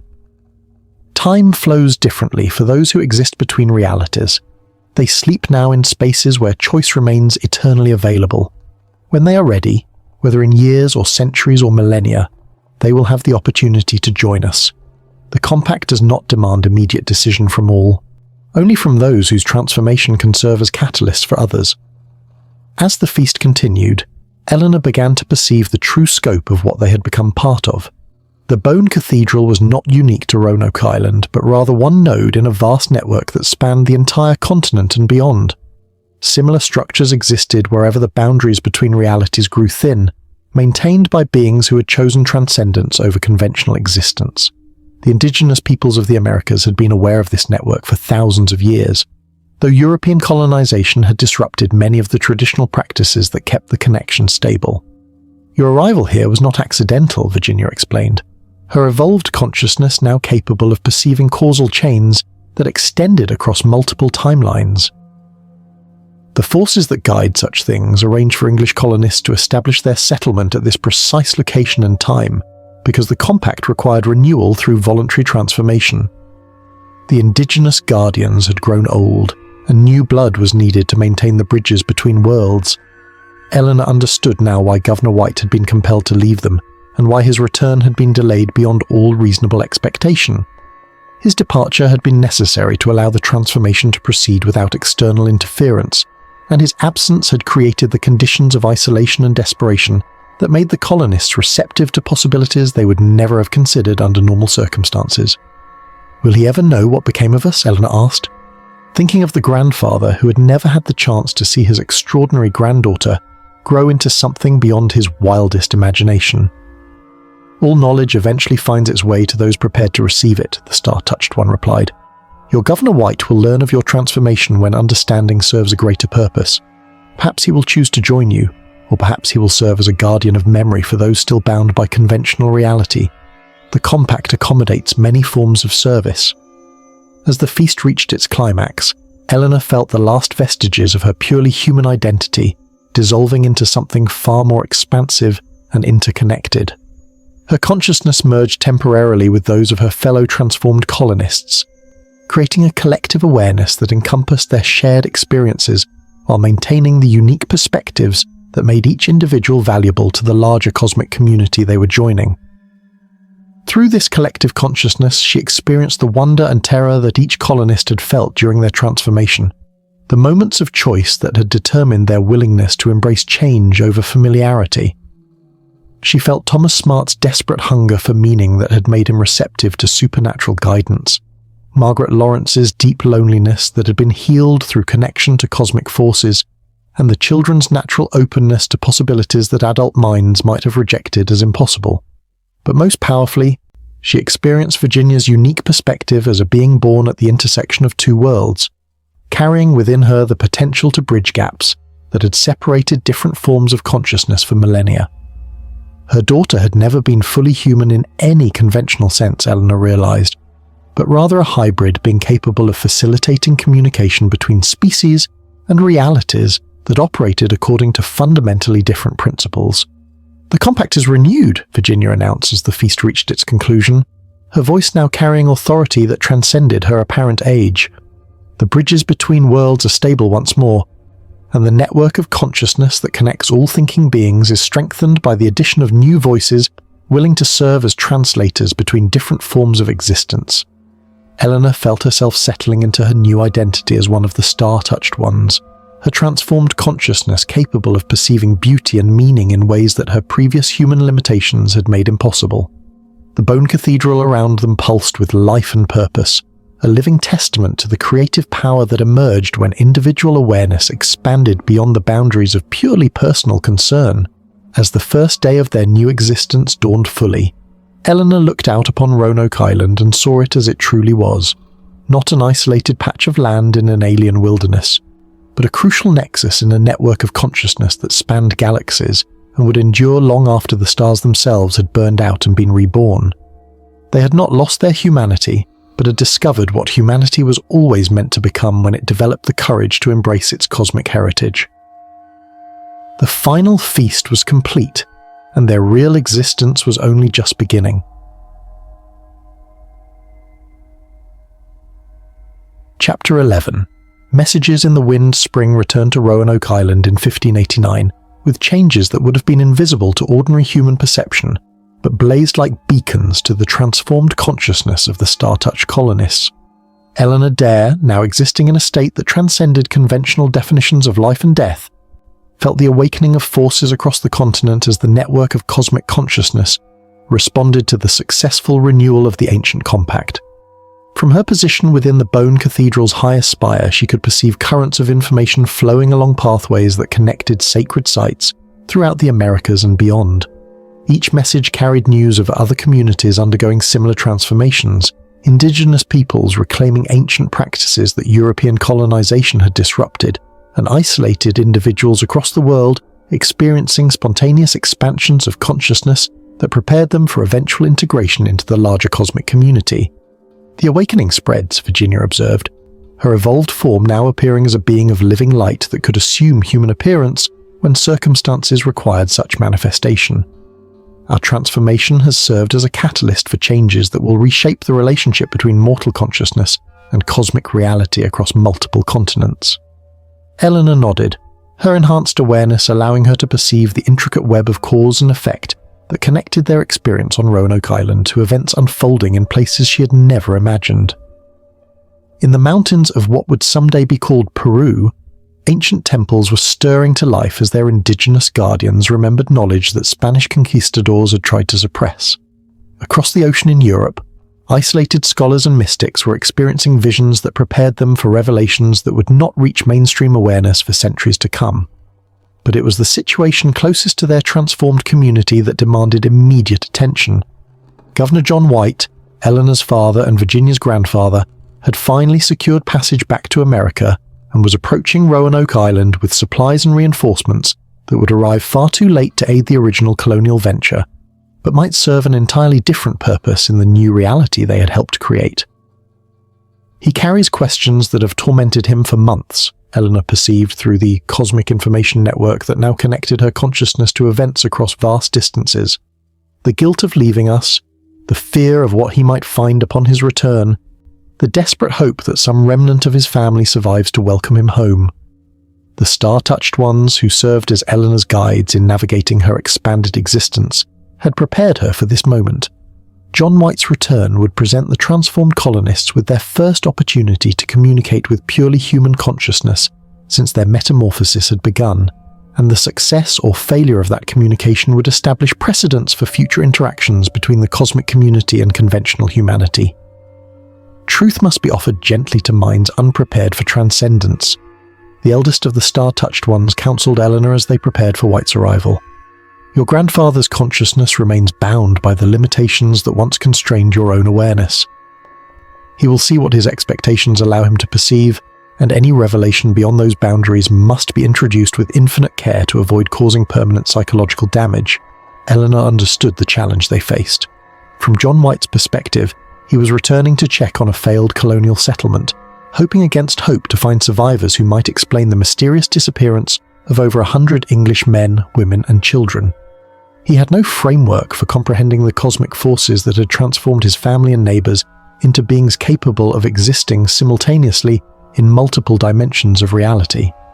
As White's ship approached the island on August 18th, 1590, a date that Eleanor perceived as significant within the larger patterns of cosmic timing, the transformed colonists began preparations for contact that required careful orchestration of multiple levels of reality.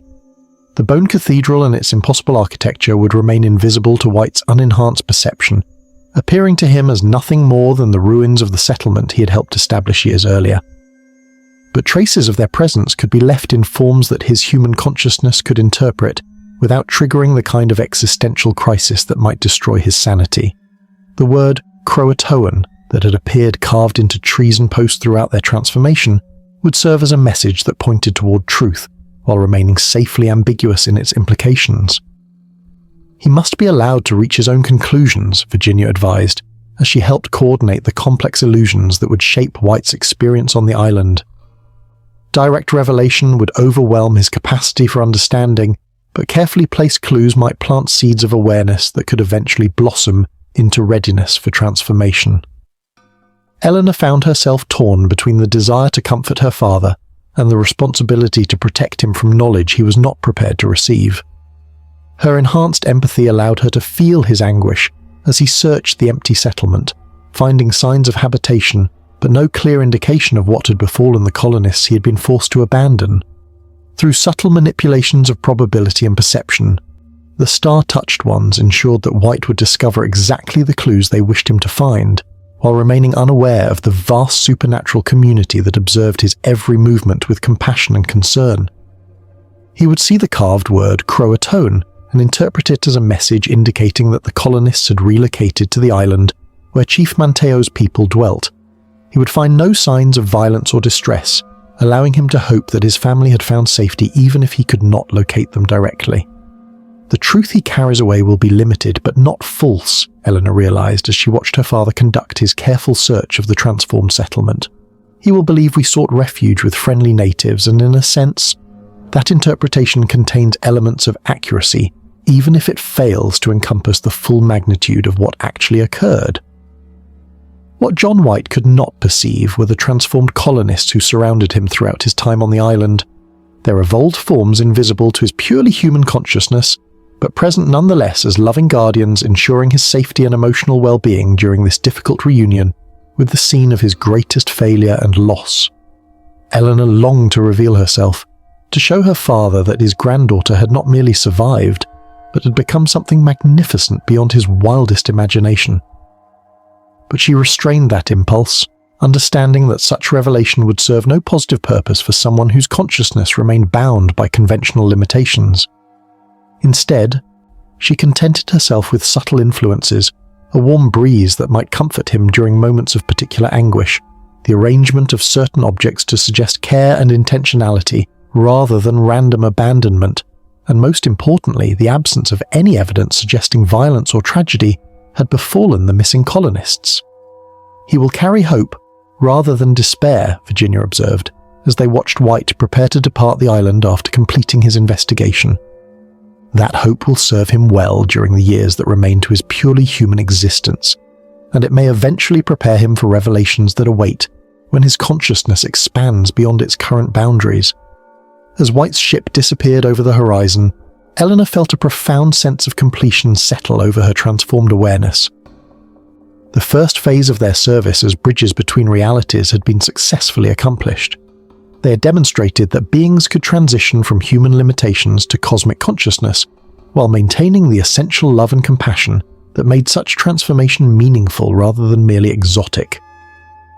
The messages they had left for their former world, the carved words, the carefully arranged evidence, the strategic absences that invited hope rather than despair, would ripple outward through human consciousness in ways that prepared other minds for eventual readiness to embrace transcendence over mere survival.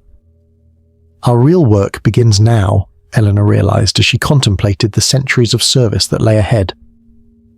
They would serve as invisible guardians for human communities struggling with the same kinds of existential challenges that had once threatened to destroy their own colonial settlement. They would plant seeds of cosmic awareness in minds ready to receive such gifts, and they would maintain the network of consciousness that connected all thinking beings across the vast expanse of space and time. The wind carried their messages to those prepared to receive them, and in the distance, Eleanor could perceive new communities beginning their own journeys toward the kind of transformation that had elevated the lost colony of Roanoke into something far more significant than any conventional historical record would ever be able to document. Their disappearance from human awareness had been the price of their ascension to cosmic significance, and Eleanor found that price more than acceptable for the infinite possibilities that now lay before them. Chapter 12. The Watchers Between Worlds. The years that followed, Governor White's final departure passed like moments to the transformed consciousness of the star-touched colonists, though each moment contained lifetimes of experience and growth that would have been impossible within the constraints of purely mortal existence. Eleanor Dare, now existing as a being whose awareness spanned multiple dimensions simultaneously, found herself appointed as one of the primary watchers, entities responsible for monitoring the delicate balance between the cosmic network and the evolving human civilization that remained largely unaware of its existence. From her position within the Bone Cathedral's ever-expanding architecture, Eleanor could perceive the ripple effects of their transformation, spreading across the continent like waves emanating from a stone dropped into still water. Each ripple carried the potential for awakening, touching minds that possess the rare combination of wisdom and courage necessary to embrace transcendence over the comfortable limitations of conventional reality. In the colony of Jamestown, established 17 years after the disappearance of Roanoke, Eleanor watched with fascination as certain colonists began experiencing dreams and visions that echoed the supernatural phenomena that had marked the beginning of her own community's transformation. John Smith, the colony's controversial leader, possessed a consciousness naturally attuned to possibilities beyond ordinary perception, though his aggressive temperament made him unsuitable for the kind of gentle metamorphosis that had elevated the lost colony. He carries the spark but lacks the wisdom to nurture it properly, Virginia observed, her evolved form now serving as the primary liaison between the star-touched ones and the cosmic forces that guided the expansion of consciousness across multiple realities. His destiny lies in preparing others for transformation rather than undergoing the process himself. Eleanor nodded, her enhanced understanding allowing her to perceive the complex threads of causation that connected Smith's adventures and controversies to a larger pattern of preparation that would unfold over centuries. His stories of supernatural encounters and impossible survivals would plant seeds of wonder in minds that might otherwise remain closed to cosmic possibilities, though he himself would never fully comprehend the true nature of the forces that had touched his life. More promising were the indigenous communities that had maintained their connection to the cosmic network despite the disruptions caused by European colonization. Eleanor found herself drawn particularly to a young woman of the Powhatan people named Pocahontas, whose consciousness blazed with potential that rivaled Virginia's own extraordinary gifts. She bridges worlds without realizing the full extent of her abilities, Eleanor reported to the Council of Star-Touched Ones that gathered regularly within the Bone Cathedral's crystalline chambers. Her marriage to John Rolfe serves cosmic purposes that neither of them fully understands, creating bloodlines that will carry enhanced potential for generations to come. The Watchers had learned to think in terms of centuries and millennia rather than the brief spans that had constrained their human lives. Every decision they made, every subtle influence they exercised, was calculated to produce effects that might not become apparent for dozens of generations. They were gardeners of consciousness, planting seeds of cosmic awareness that would eventually blossom into communities ready for transformation. Eleanor's particular responsibility involved monitoring the development of what European scholars were beginning to call natural philosophy, but which the Star-Touched Ones recognized as humanity's first fumbling attempts to understand the mathematical principles underlying the intersection of multiple realities. In England, men like Francis Bacon and William Gilbert were conducting experiments that seemed purely materialistic but actually served to prepare human consciousness for eventual recognition of forces that transcended conventional physics. Their instruments detect only the shadows cast by cosmic truth, Eleanor explained to a gathering of newly transformed beings who had joined the network from various locations across the Americas. But those shadows are sufficient to begin the process of mental expansion that will eventually allow their descendants to perceive the realities that cast them. The process of expansion was accelerating, though it remained largely invisible to purely human awareness. Eleanor could perceive individuals scattered across Europe and the Americas who were experiencing spontaneous moments of cosmic consciousness, brief glimpses of the vast network of intelligence that connected all thinking beings across space and time. Most of these individuals dismiss such experiences as dreams or hallucinations, lacking the cultural framework necessary to interpret transcendent revelation. But a few possessed the rare combination of intellect and intuition necessary to begin building new frameworks capable of accommodating cosmic truth. Eleanor watched with particular interest as a young man named Johannes Kepler in distant Prague began developing mathematical models that describe planetary motion in terms that unknowingly paralleled the equations governing the movement of consciousness between dimensional boundaries.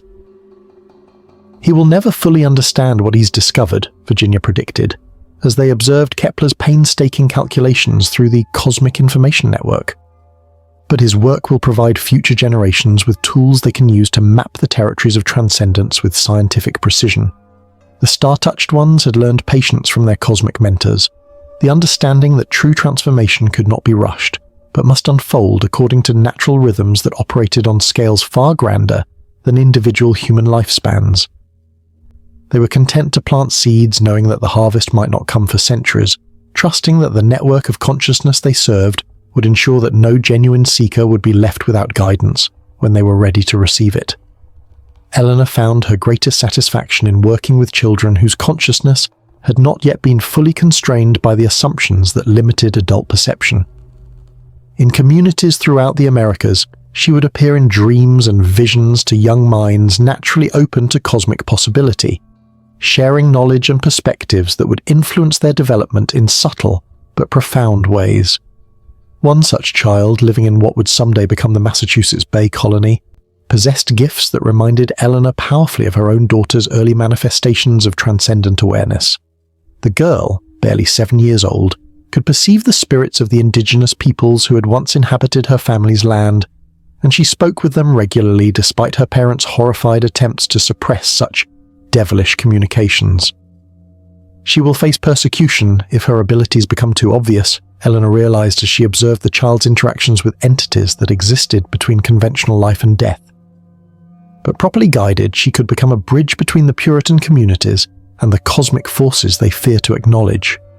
Working through dreams and subtle influences, Eleanor began the delicate process of teaching the child to conceal her gifts while continuing to develop them in secret. The girl learned to speak with spirits silently, to receive cosmic knowledge through meditation that appeared to be conventional prayer, and to influence probability in ways that seemed like remarkable good fortune rather than supernatural intervention. The seeds we plant in such minds will bear fruit in future generations, Eleanor explained to her fellow watchers as they observed dozens of similar cases across the expanding European settlements. Children who learn to navigate between worlds often produce descendants with even greater potential for transformation. The network was expanding node by node, consciousness by consciousness, creating an invisible infrastructure that would eventually support the kind of mass awakening that the star-touched ones foresaw in humanity's distant future. Each transformed individual became a beacon for others struggling with existential questions that conventional religion and philosophy could not adequately address. But the work required infinite patience and careful discrimination.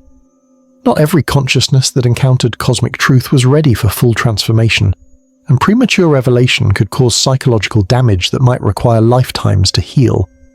The Watchers had to judge each contact carefully, offering exactly the right amount of truth at exactly the right moment to maximize the probability of positive growth. Eleanor discovered that her own transformation had granted her particular sensitivity to the emotional and spiritual needs of purely human consciousness. Her memories of mortal limitations and fears made her an effective intermediary between the cosmic community and individuals just beginning to question the assumptions that governed conventional reality. "You carry the bridge within yourself," the eldest star-touched one observed during one of their regular consultations. "Your consciousness remembers what it was like to be bound by human limitations, while simultaneously encompassing the freedom of cosmic awareness. This makes you uniquely qualified to guide others through the transition between states of being."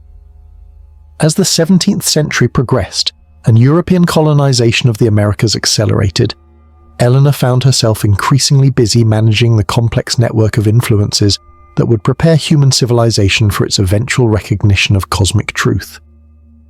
Each colony that succeeded, each settlement that failed, each individual who struggled with questions of meaning and purpose represented opportunities for the kind of subtle intervention that could plant seeds of transcendence in minds ready to receive them.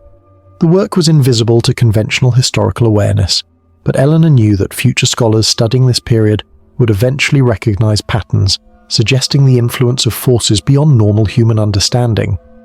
The mysterious disappearances, the unexplained phenomena, the individuals who seemed to possess knowledge beyond their apparent education, all were evidence of the Watchers' careful cultivation of consciousness across the expanding frontiers of human civilization.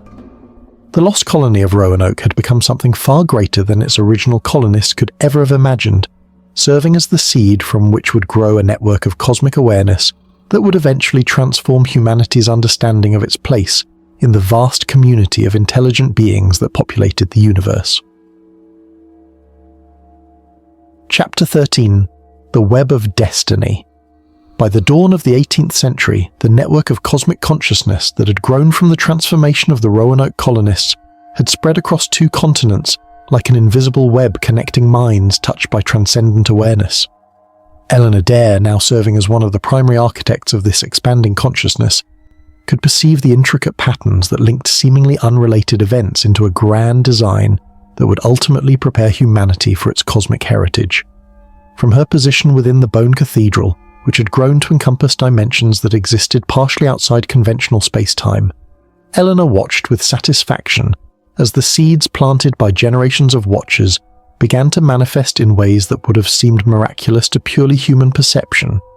In the American colonies, individuals were emerging who possessed abilities that conventional science could not explain, but which the star-touched ones recognized as the first stirrings of humanity's latent potential for transcendence. Benjamin Franklin, conducting his famous experiments with electricity in Philadelphia, had no idea that his investigations were being subtly guided by cosmic forces seeking to introduce human consciousness to energies that existed at the intersection of multiple realities. His discoveries would lay the groundwork for technologies that would eventually allow humanity to communicate across the vast distances that separated inhabited worlds, though such applications lay centuries in the future. He possesses the rare combination of scientific rigor and intuitive leaps that characterizes minds ready for cosmic awareness, Virginia observed, as they watched Franklin's latest experiments through the information network that connected all points of enhanced consciousness. But his destiny involves preparing the path for others rather than walking it himself. Ellen nodded, her evolved understanding allowing her to perceive the complex web of causation that connected Franklin's work to developments occurring simultaneously across the Atlantic. In England, men like Isaac Newton had begun formulating mathematical descriptions of natural forces that unknowingly paralleled the equations governing the movement of consciousness between dimensional boundaries. Their work was creating a conceptual framework that future generations would be able to expand to encompass cosmic truth. But it was in the realm of human society and governance that the most significant changes were beginning to manifest. The American colonies were developing political philosophies that emphasized individual liberty and natural rights in ways that would eventually prepare human consciousness for the kind of voluntary transformation that had elevated the lost colony beyond purely mortal limitations. Freedom of conscience is essential for cosmic awakening, Eleanor explained to a gathering of watchers from across the network. Minds that are forced into conformity with external authority cannot develop the independence of thought necessary for transcendent revelation. The political movements we are witnessing serve cosmic purposes that their human participants do not yet comprehend. The star-touched ones had learned to work through natural historical processes rather than attempting to impose cosmic truth through supernatural intervention. They understood that consciousness evolved most effectively when individuals believed they were making their own choices, even when those choices were subtly influenced by forces operating beyond conventional perception. Eleanor found herself particularly drawn to the indigenous peoples who had maintained their connection to cosmic awareness despite centuries of disruption and persecution. Among the Cherokee, Iroquois, and other nations, shamans and medicine workers continued to access levels of consciousness that European colonists dismissed as primitive superstition, but which the Watchers recognized as sophisticated methods for navigating between different states of reality. They are the living bridges between the old knowledge and the new awakening, Eleanor reported to the cosmic entities that served as her guides in understanding the vast patterns of consciousness evolution. Their traditions preserve techniques that will become essential when human civilization is ready for mass transformation. Working through dreams and visions, Eleanor began the delicate process of strengthening these indigenous connections while simultaneously preparing certain European colonists for eventual integration with cosmic awareness. She identified individuals whose consciousness showed signs of natural expansion, mystics, philosophers, and artists whose work reflected intuitive understanding of truth that conventional education had not provided. One such individual was Jonathan Edwards, the Puritan minister whose theological writings contained insights that paralleled cosmic teachings despite being expressed in Christian terminology. His descriptions of divine consciousness and the interconnectedness of all existence reflected genuine transcendent experience, though he lacked the conceptual framework necessary to fully understand what he had encountered. He stands at the threshold between conventional religion and cosmic spirituality, Eleanor observed as she monitored Edward's development through subtle influences that appeared to him as divine inspiration.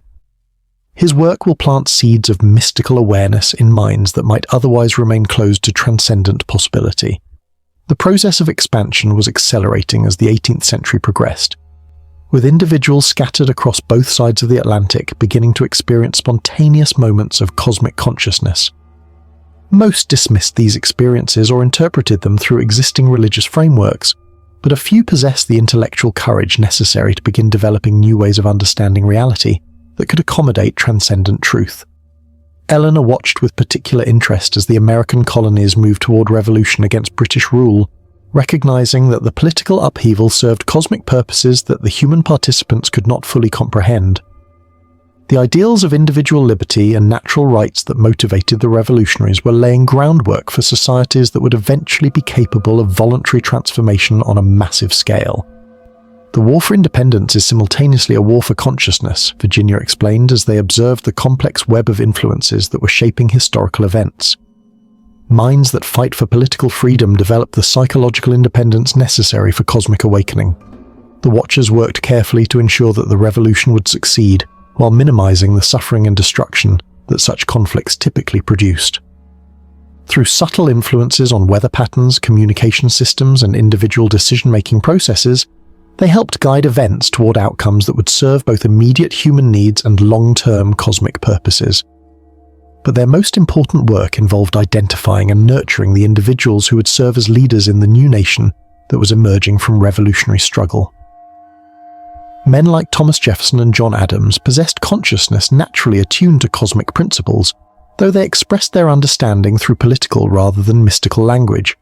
Jefferson's vision of natural rights derived from laws that transcended human authority reflected genuine insight into cosmic truth, even though he conceptualized these insights in terms of Enlightenment philosophy rather than transcendent revelation. His famous phrase about life, liberty, and the pursuit of happiness contained implications that would not be fully understood for generations to come. He intuits the cosmic principle that consciousness exists to explore and expand its own possibilities, Eleanor realized as she studied Jefferson's writings and private correspondence. The political structures he envisions will eventually evolve into frameworks capable of supporting voluntary transformation on unprecedented scales. Adams, with his deep understanding of human nature and the complexities of governance, provided essential balance to Jefferson's visionary idealism. His recognition that successful societies required institutions capable of channeling human ambition toward constructive purposes reflected sophisticated awareness of the challenges involved in guiding consciousness evolution without resorting to coercion. As the new nation took shape in the aftermath of revolutionary victory, Eleanor could perceive the invisible infrastructure of cosmic consciousness that the Watchers had spent centuries constructing. The network now included thousands of individuals across multiple continents, most of whom remained unaware of their connection to forces beyond conventional human understanding, but all of whom contributed to the gradual preparation of human civilization for its cosmic destiny. The experiment that had begun with the transformation of the lost colony of Roanoke had succeeded beyond the most optimistic projections of the star-touched ones. Humanity was developing the philosophical, scientific, and political frameworks necessary to eventually comprehend its place in the vast community of intelligent beings that populated the universe. "The foundation is complete," Eleanor announced to the assembled Watchers, as they contemplated the centuries of patient work that had brought them to this crucial juncture. The next phase of the Great Awakening can begin. But even as she spoke these words of triumph, Eleanor remained aware that the most challenging work lay ahead. Building the network had required patience and subtlety, but the coming transformation would demand courage and wisdom on scales that would test even the evolved consciousness of the star-touched ones. The web of destiny had been woven, connecting minds across vast distances and preparing them for revelations that would forever change humanity's understanding of reality itself. The time was approaching when the cosmic truth that had transformed a small group of English colonists would begin to manifest in ways that conventional history could no longer ignore or explain away. Chapter 14: The Great Convergence. The 19th century dawned with energies that Eleanor Dare could feel, resonating through every fibre of the cosmic network that had grown from the transformation of the lost colony. Standing within the bone cathedral that now existed simultaneously across multiple dimensions, she perceived currents of change flowing through human consciousness that would soon culminate in revelations that conventional history would struggle to comprehend or document. The web of destiny that the Watchers had spent centuries weaving was approaching the moment of convergence, that critical point when isolated instances of cosmic awareness would begin connecting into patterns visible even to purely human perception. The infrastructure of transcendent consciousness was complete, and the time had come for the Great Awakening that would prepare humanity for its cosmic heritage. The frequency of spontaneous transcendent experiences is increasing exponentially, Virginia reported from her position as coordinator of the network's most sensitive monitoring systems. Her evolved consciousness could perceive the subtle fluctuations in dimensional boundaries that preceded major shifts in collective awareness, and what she detected filled her with both excitement and concern for the challenges that lay ahead. Across the expanding American nation, individuals were experiencing visions and revelations that echoed the supernatural phenomena that had marked the beginning of Roanoke's transformation. In upstate New York, a young man named Joseph Smith was receiving communications from entities that conventional Christianity could not adequately categorize, leading to the establishment of religious movements that carried encoded cosmic truth within seemingly conventional theological frameworks. Further west, Native American communities were reporting increased contact with ancestors and spiritual guides, as the disruption of traditional ways of life paradoxically strengthened their connection to levels of consciousness that transcended purely physical existence. The forced relocations and cultural suppressions imposed by expanding European settlement were creating conditions that made indigenous peoples particularly receptive to transcendent revelation. Suffering often prepares consciousness for transformation in ways that comfort cannot achieve, Eleanor observed as she monitored these developments through the information network that connected all points of enhanced awareness. The indigenous peoples are rediscovering strengths that their ancestors possessed, but which had been dormant during periods of relative stability. But the most significant changes were occurring within the European American communities that had previously shown the least aptitude for cosmic awareness. The Industrial Revolution was creating social and psychological conditions that forced individuals to question fundamental assumptions about the nature of reality, work, and human purpose in ways that opened minds to possibilities beyond conventional materialism. In New England, transcendentalist philosophers like Ralph Waldo Emerson and Henry David Thoreau were developing conceptual frameworks that could accommodate cosmic truth, despite being expressed in language that seemed purely humanistic. Their writings contained insights that paralleled Star-Touched One teachings, though they reached these conclusions through intuitive leaps rather than direct revelation. They are bridging the gap between conventional philosophy and cosmic spirituality, Eleanor reported to the Council of Evolved Beings that guided the network's most crucial operations. Their influence will prepare countless minds for eventual recognition of truths that direct communication could not convey. Thoreau's experiments in simple living at Walden Pond reflected sophisticated understanding of the relationship between consciousness and environment that the Watchers recognized as preliminary training for the kind of voluntary simplicity that facilitated transcendent awareness. His writings would plant seeds of cosmic understanding in minds that might otherwise remain trapped by materialistic assumptions about the purpose of human existence. Emerson's concept of the oversoul, a universal consciousness that connected all individual minds, represented remarkably accurate intuitive understanding of the network of awareness that the Star-Touched Ones had spent centuries constructing. Though he lacked direct knowledge of cosmic truth, his philosophical insights prepared readers for eventual recognition of their connection to intelligences that operated beyond conventional human limitations. The network was reaching critical mass, with nodes of enhanced consciousness appearing at an accelerating rate across multiple continents. In Europe, individuals like Helena Blavatsky were beginning to receive direct communications from cosmic entities, though the knowledge they received was filtered through cultural expectations that sometimes distorted its essential meaning. Eleanor found herself assigned to monitor and guide these early attempts at systematic cosmic communication, working to ensure that essential truths were preserved despite the inevitable distortions that occurred when transcendent revelation was filtered through purely human conceptual frameworks. The challenge is maintaining accuracy while allowing for cultural adaptation, she explained to newly transformed beings who are learning to serve as intermediaries between cosmic intelligence and evolving human consciousness. Truth must be presented in forms that specific cultures can assimilate, but it must retain enough of its essential nature to serve its ultimate purpose of preparing minds for transcendence. The process required infinite patience and sophisticated understanding of human psychology. Revelations that seemed perfectly clear to evolved consciousness often proved incomprehensible or terrifying to minds still bound by conventional limitations.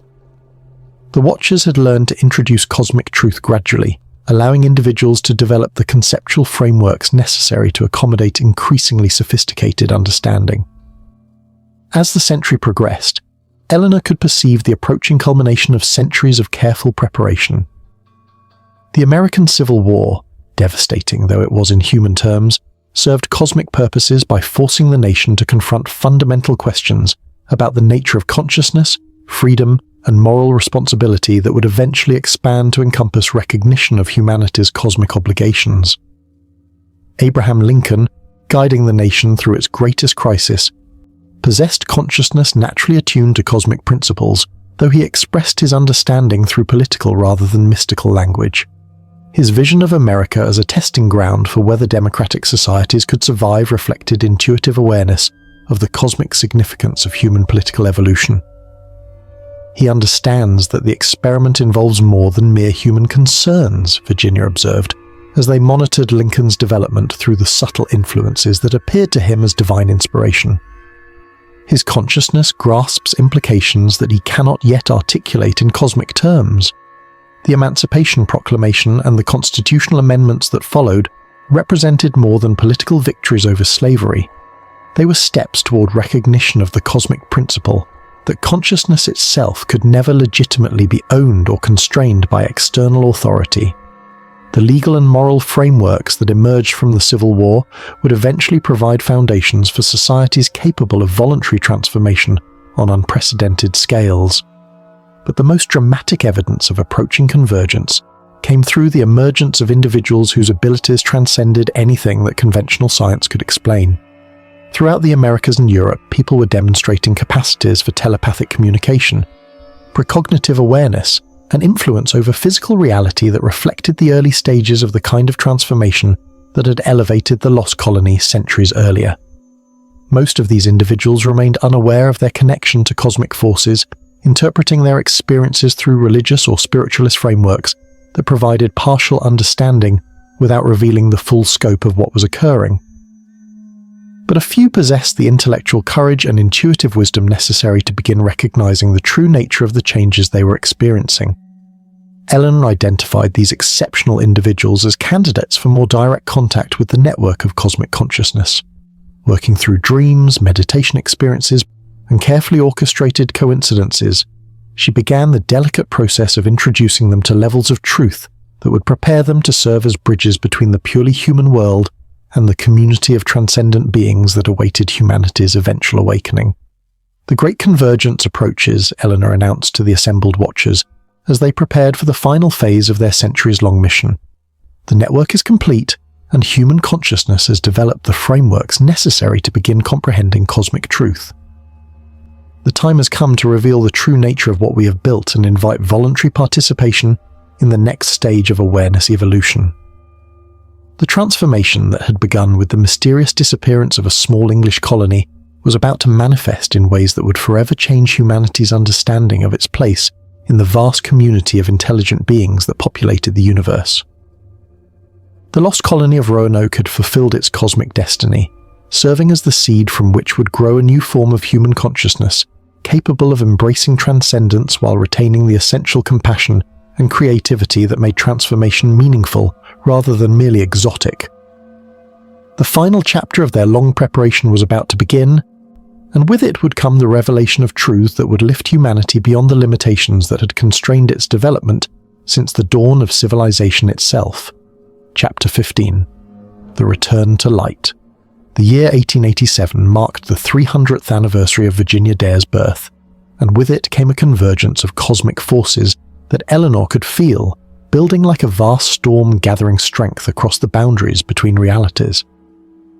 From her position within the Bone Cathedral, now expanded beyond all earthly dimensions to encompass spaces that existed in the eternal moment between heartbeats, she perceived the final threads of destiny, weaving themselves into patterns that would soon become visible even to purely human consciousness. The network of cosmic awareness that had grown from the transformation of the lost colony now spanned the globe, connecting minds across continents and cultures in ways that transcended the political and religious divisions that seemed so important to conventional human understanding.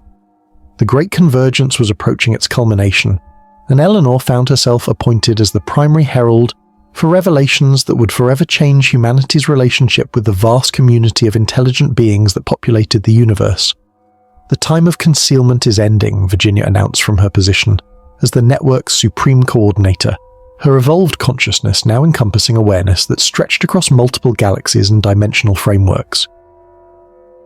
Humanity has developed sufficient wisdom and scientific understanding to begin comprehending cosmic truth without the psychological devastation that would have resulted from premature revelation. Eleanor nodded, though part of her consciousness remained forever touched by the memories of her purely human existence and the fears that had once dominated her understanding of reality. The transformation that had elevated the colonists beyond mortal limitations had not erased their essential compassion for beings still struggling with the challenges they had once faced themselves. Across America, the centennial celebrations that marked the nation's founding were creating psychological conditions that made collective consciousness particularly receptive to revelations about the true nature of human potential and cosmic destiny. The success of democratic institutions had proven that large populations could organize themselves through voluntary cooperation rather than external coercion, demonstrating readiness for the kind of conscious evolution that required individual choice rather than imposed transformation. Thomas Edison's investigations into electricity and communication were unknowingly developing technologies that would eventually allow humanity to perceive and interact with forms of energy that existed at the intersection of multiple realities. His laboratories in Menlo Park had become focal points for cosmic influences that guided his inventions toward applications he could not yet imagine. He stands at the threshold of discoveries that will revolutionize human understanding of consciousness itself, Eleanor reported to the Council of Star-Touched Ones that had gathered to oversee the final phase of humanity's preparation for cosmic citizenship. The phonograph and electric lighting are merely the beginning of technologies that will allow purely human minds to access levels of awareness previously available only through transcendent transformation. But the most significant developments were occurring in the realm of human consciousness itself. Across the world, individuals were experiencing spontaneous episodes of expanded awareness that provided glimpses of the vast network of intelligence that connected all thinking beings. These experiences were no longer isolated incidents, but part of an accelerating pattern that suggested collective human consciousness was approaching a critical threshold. In India, Helena Blavatsky was receiving systematic communications from entities she called masters, evolved beings who were actually members of the cosmic network that had grown from various transformation centers like Roanoke.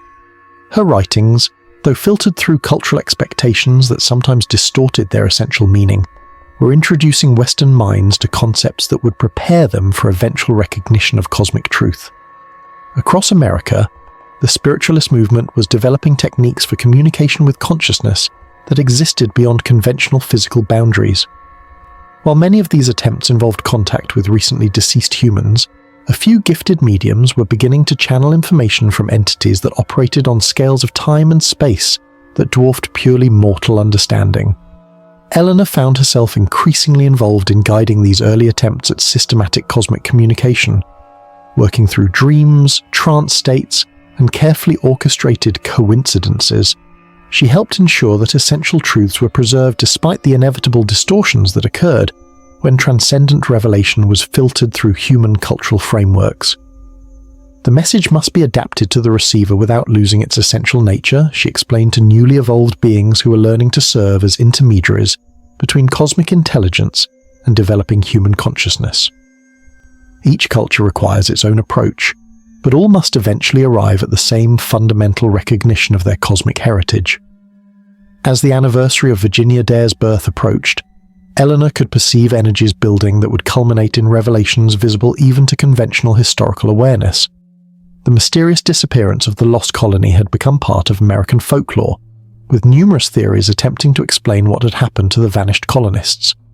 None of these theories approached the truth, but they had served to maintain cultural memory of events that would soon be revealed as far more significant than anyone had imagined. On August 18, 1887, exactly 300 years after Virginia's birth, the veil between realities grew thin enough to allow direct manifestation of cosmic truth in forms that human consciousness could perceive and document. Eleanor felt herself called to return, at least partially, to the dimensional framework that had once constrained her existence, carrying with her knowledge and abilities that would seem miraculous to purely human perception, but which represented natural expressions of consciousness freed from artificial limitations. The manifestation began at dawn on Roanoke Island, where the physical remnants of the original settlement had long since been reclaimed by forest growth that showed no trace of the supernatural events that had once transformed the location into a nexus between worlds.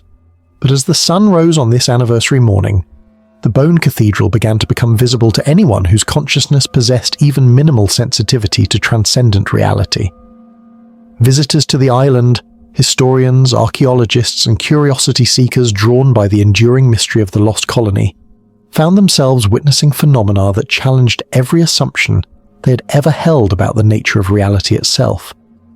The air shimmered with presences that seemed almost solid enough to touch, and voices speaking in harmonies that conveyed meaning beyond the capacity of language began to share the true story of what had happened to the vanished colonists.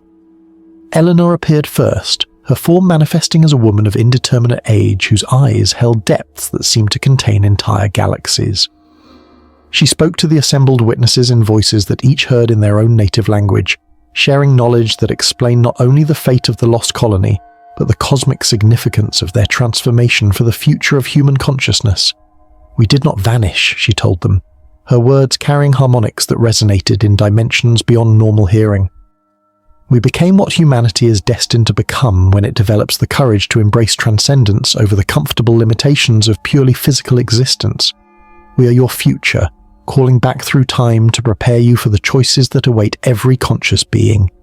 Virginia appeared beside her mother, no longer the infant who had been born on this island, but a being of living light, whose presence conveyed wisdom that spanned centuries of experience in realms beyond normal human comprehension. She spoke of the network of cosmic consciousness that now connected evolved beings across multiple galaxies, and of humanity's approaching invitation to join this vast community of transcendent intelligence.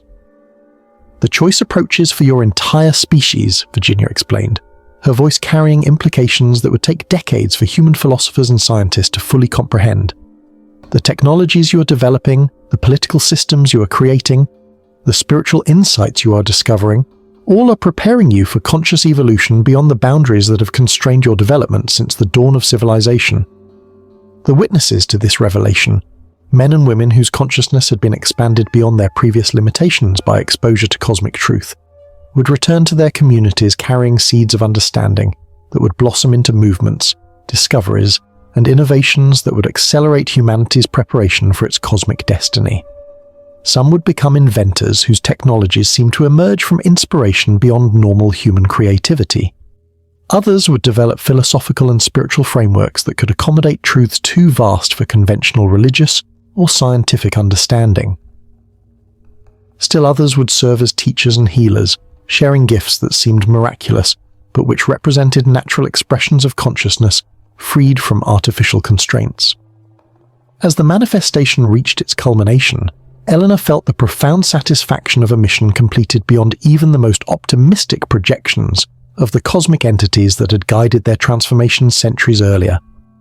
The lost colony of Roanoke had fulfilled its destiny, serving as the seed from which would grow a new form of human consciousness capable of embracing its cosmic heritage while retaining the essential compassion and creativity that made transcendence meaningful rather than merely exotic. "The circle closes and begins anew," she announced to the assembled witnesses as the vision began to fade back into the dimensional frameworks that existed beyond normal perception. "What began with the transformation of a few English colonists will culminate in the conscious evolution of your entire species. The network awaits, and the choice is yours to make." The lost colony had returned to light, not as refugees seeking rescue from their mysterious fate, but as harbingers of humanity's cosmic future calling back through time to prepare their descendants for choices that would determine the ultimate destiny of consciousness itself.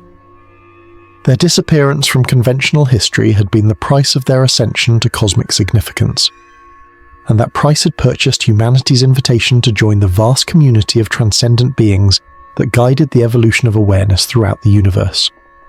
The mystery of Roanoke was solved at last, though the solution opened doorways to even greater mysteries that would challenge human understanding for generations to come.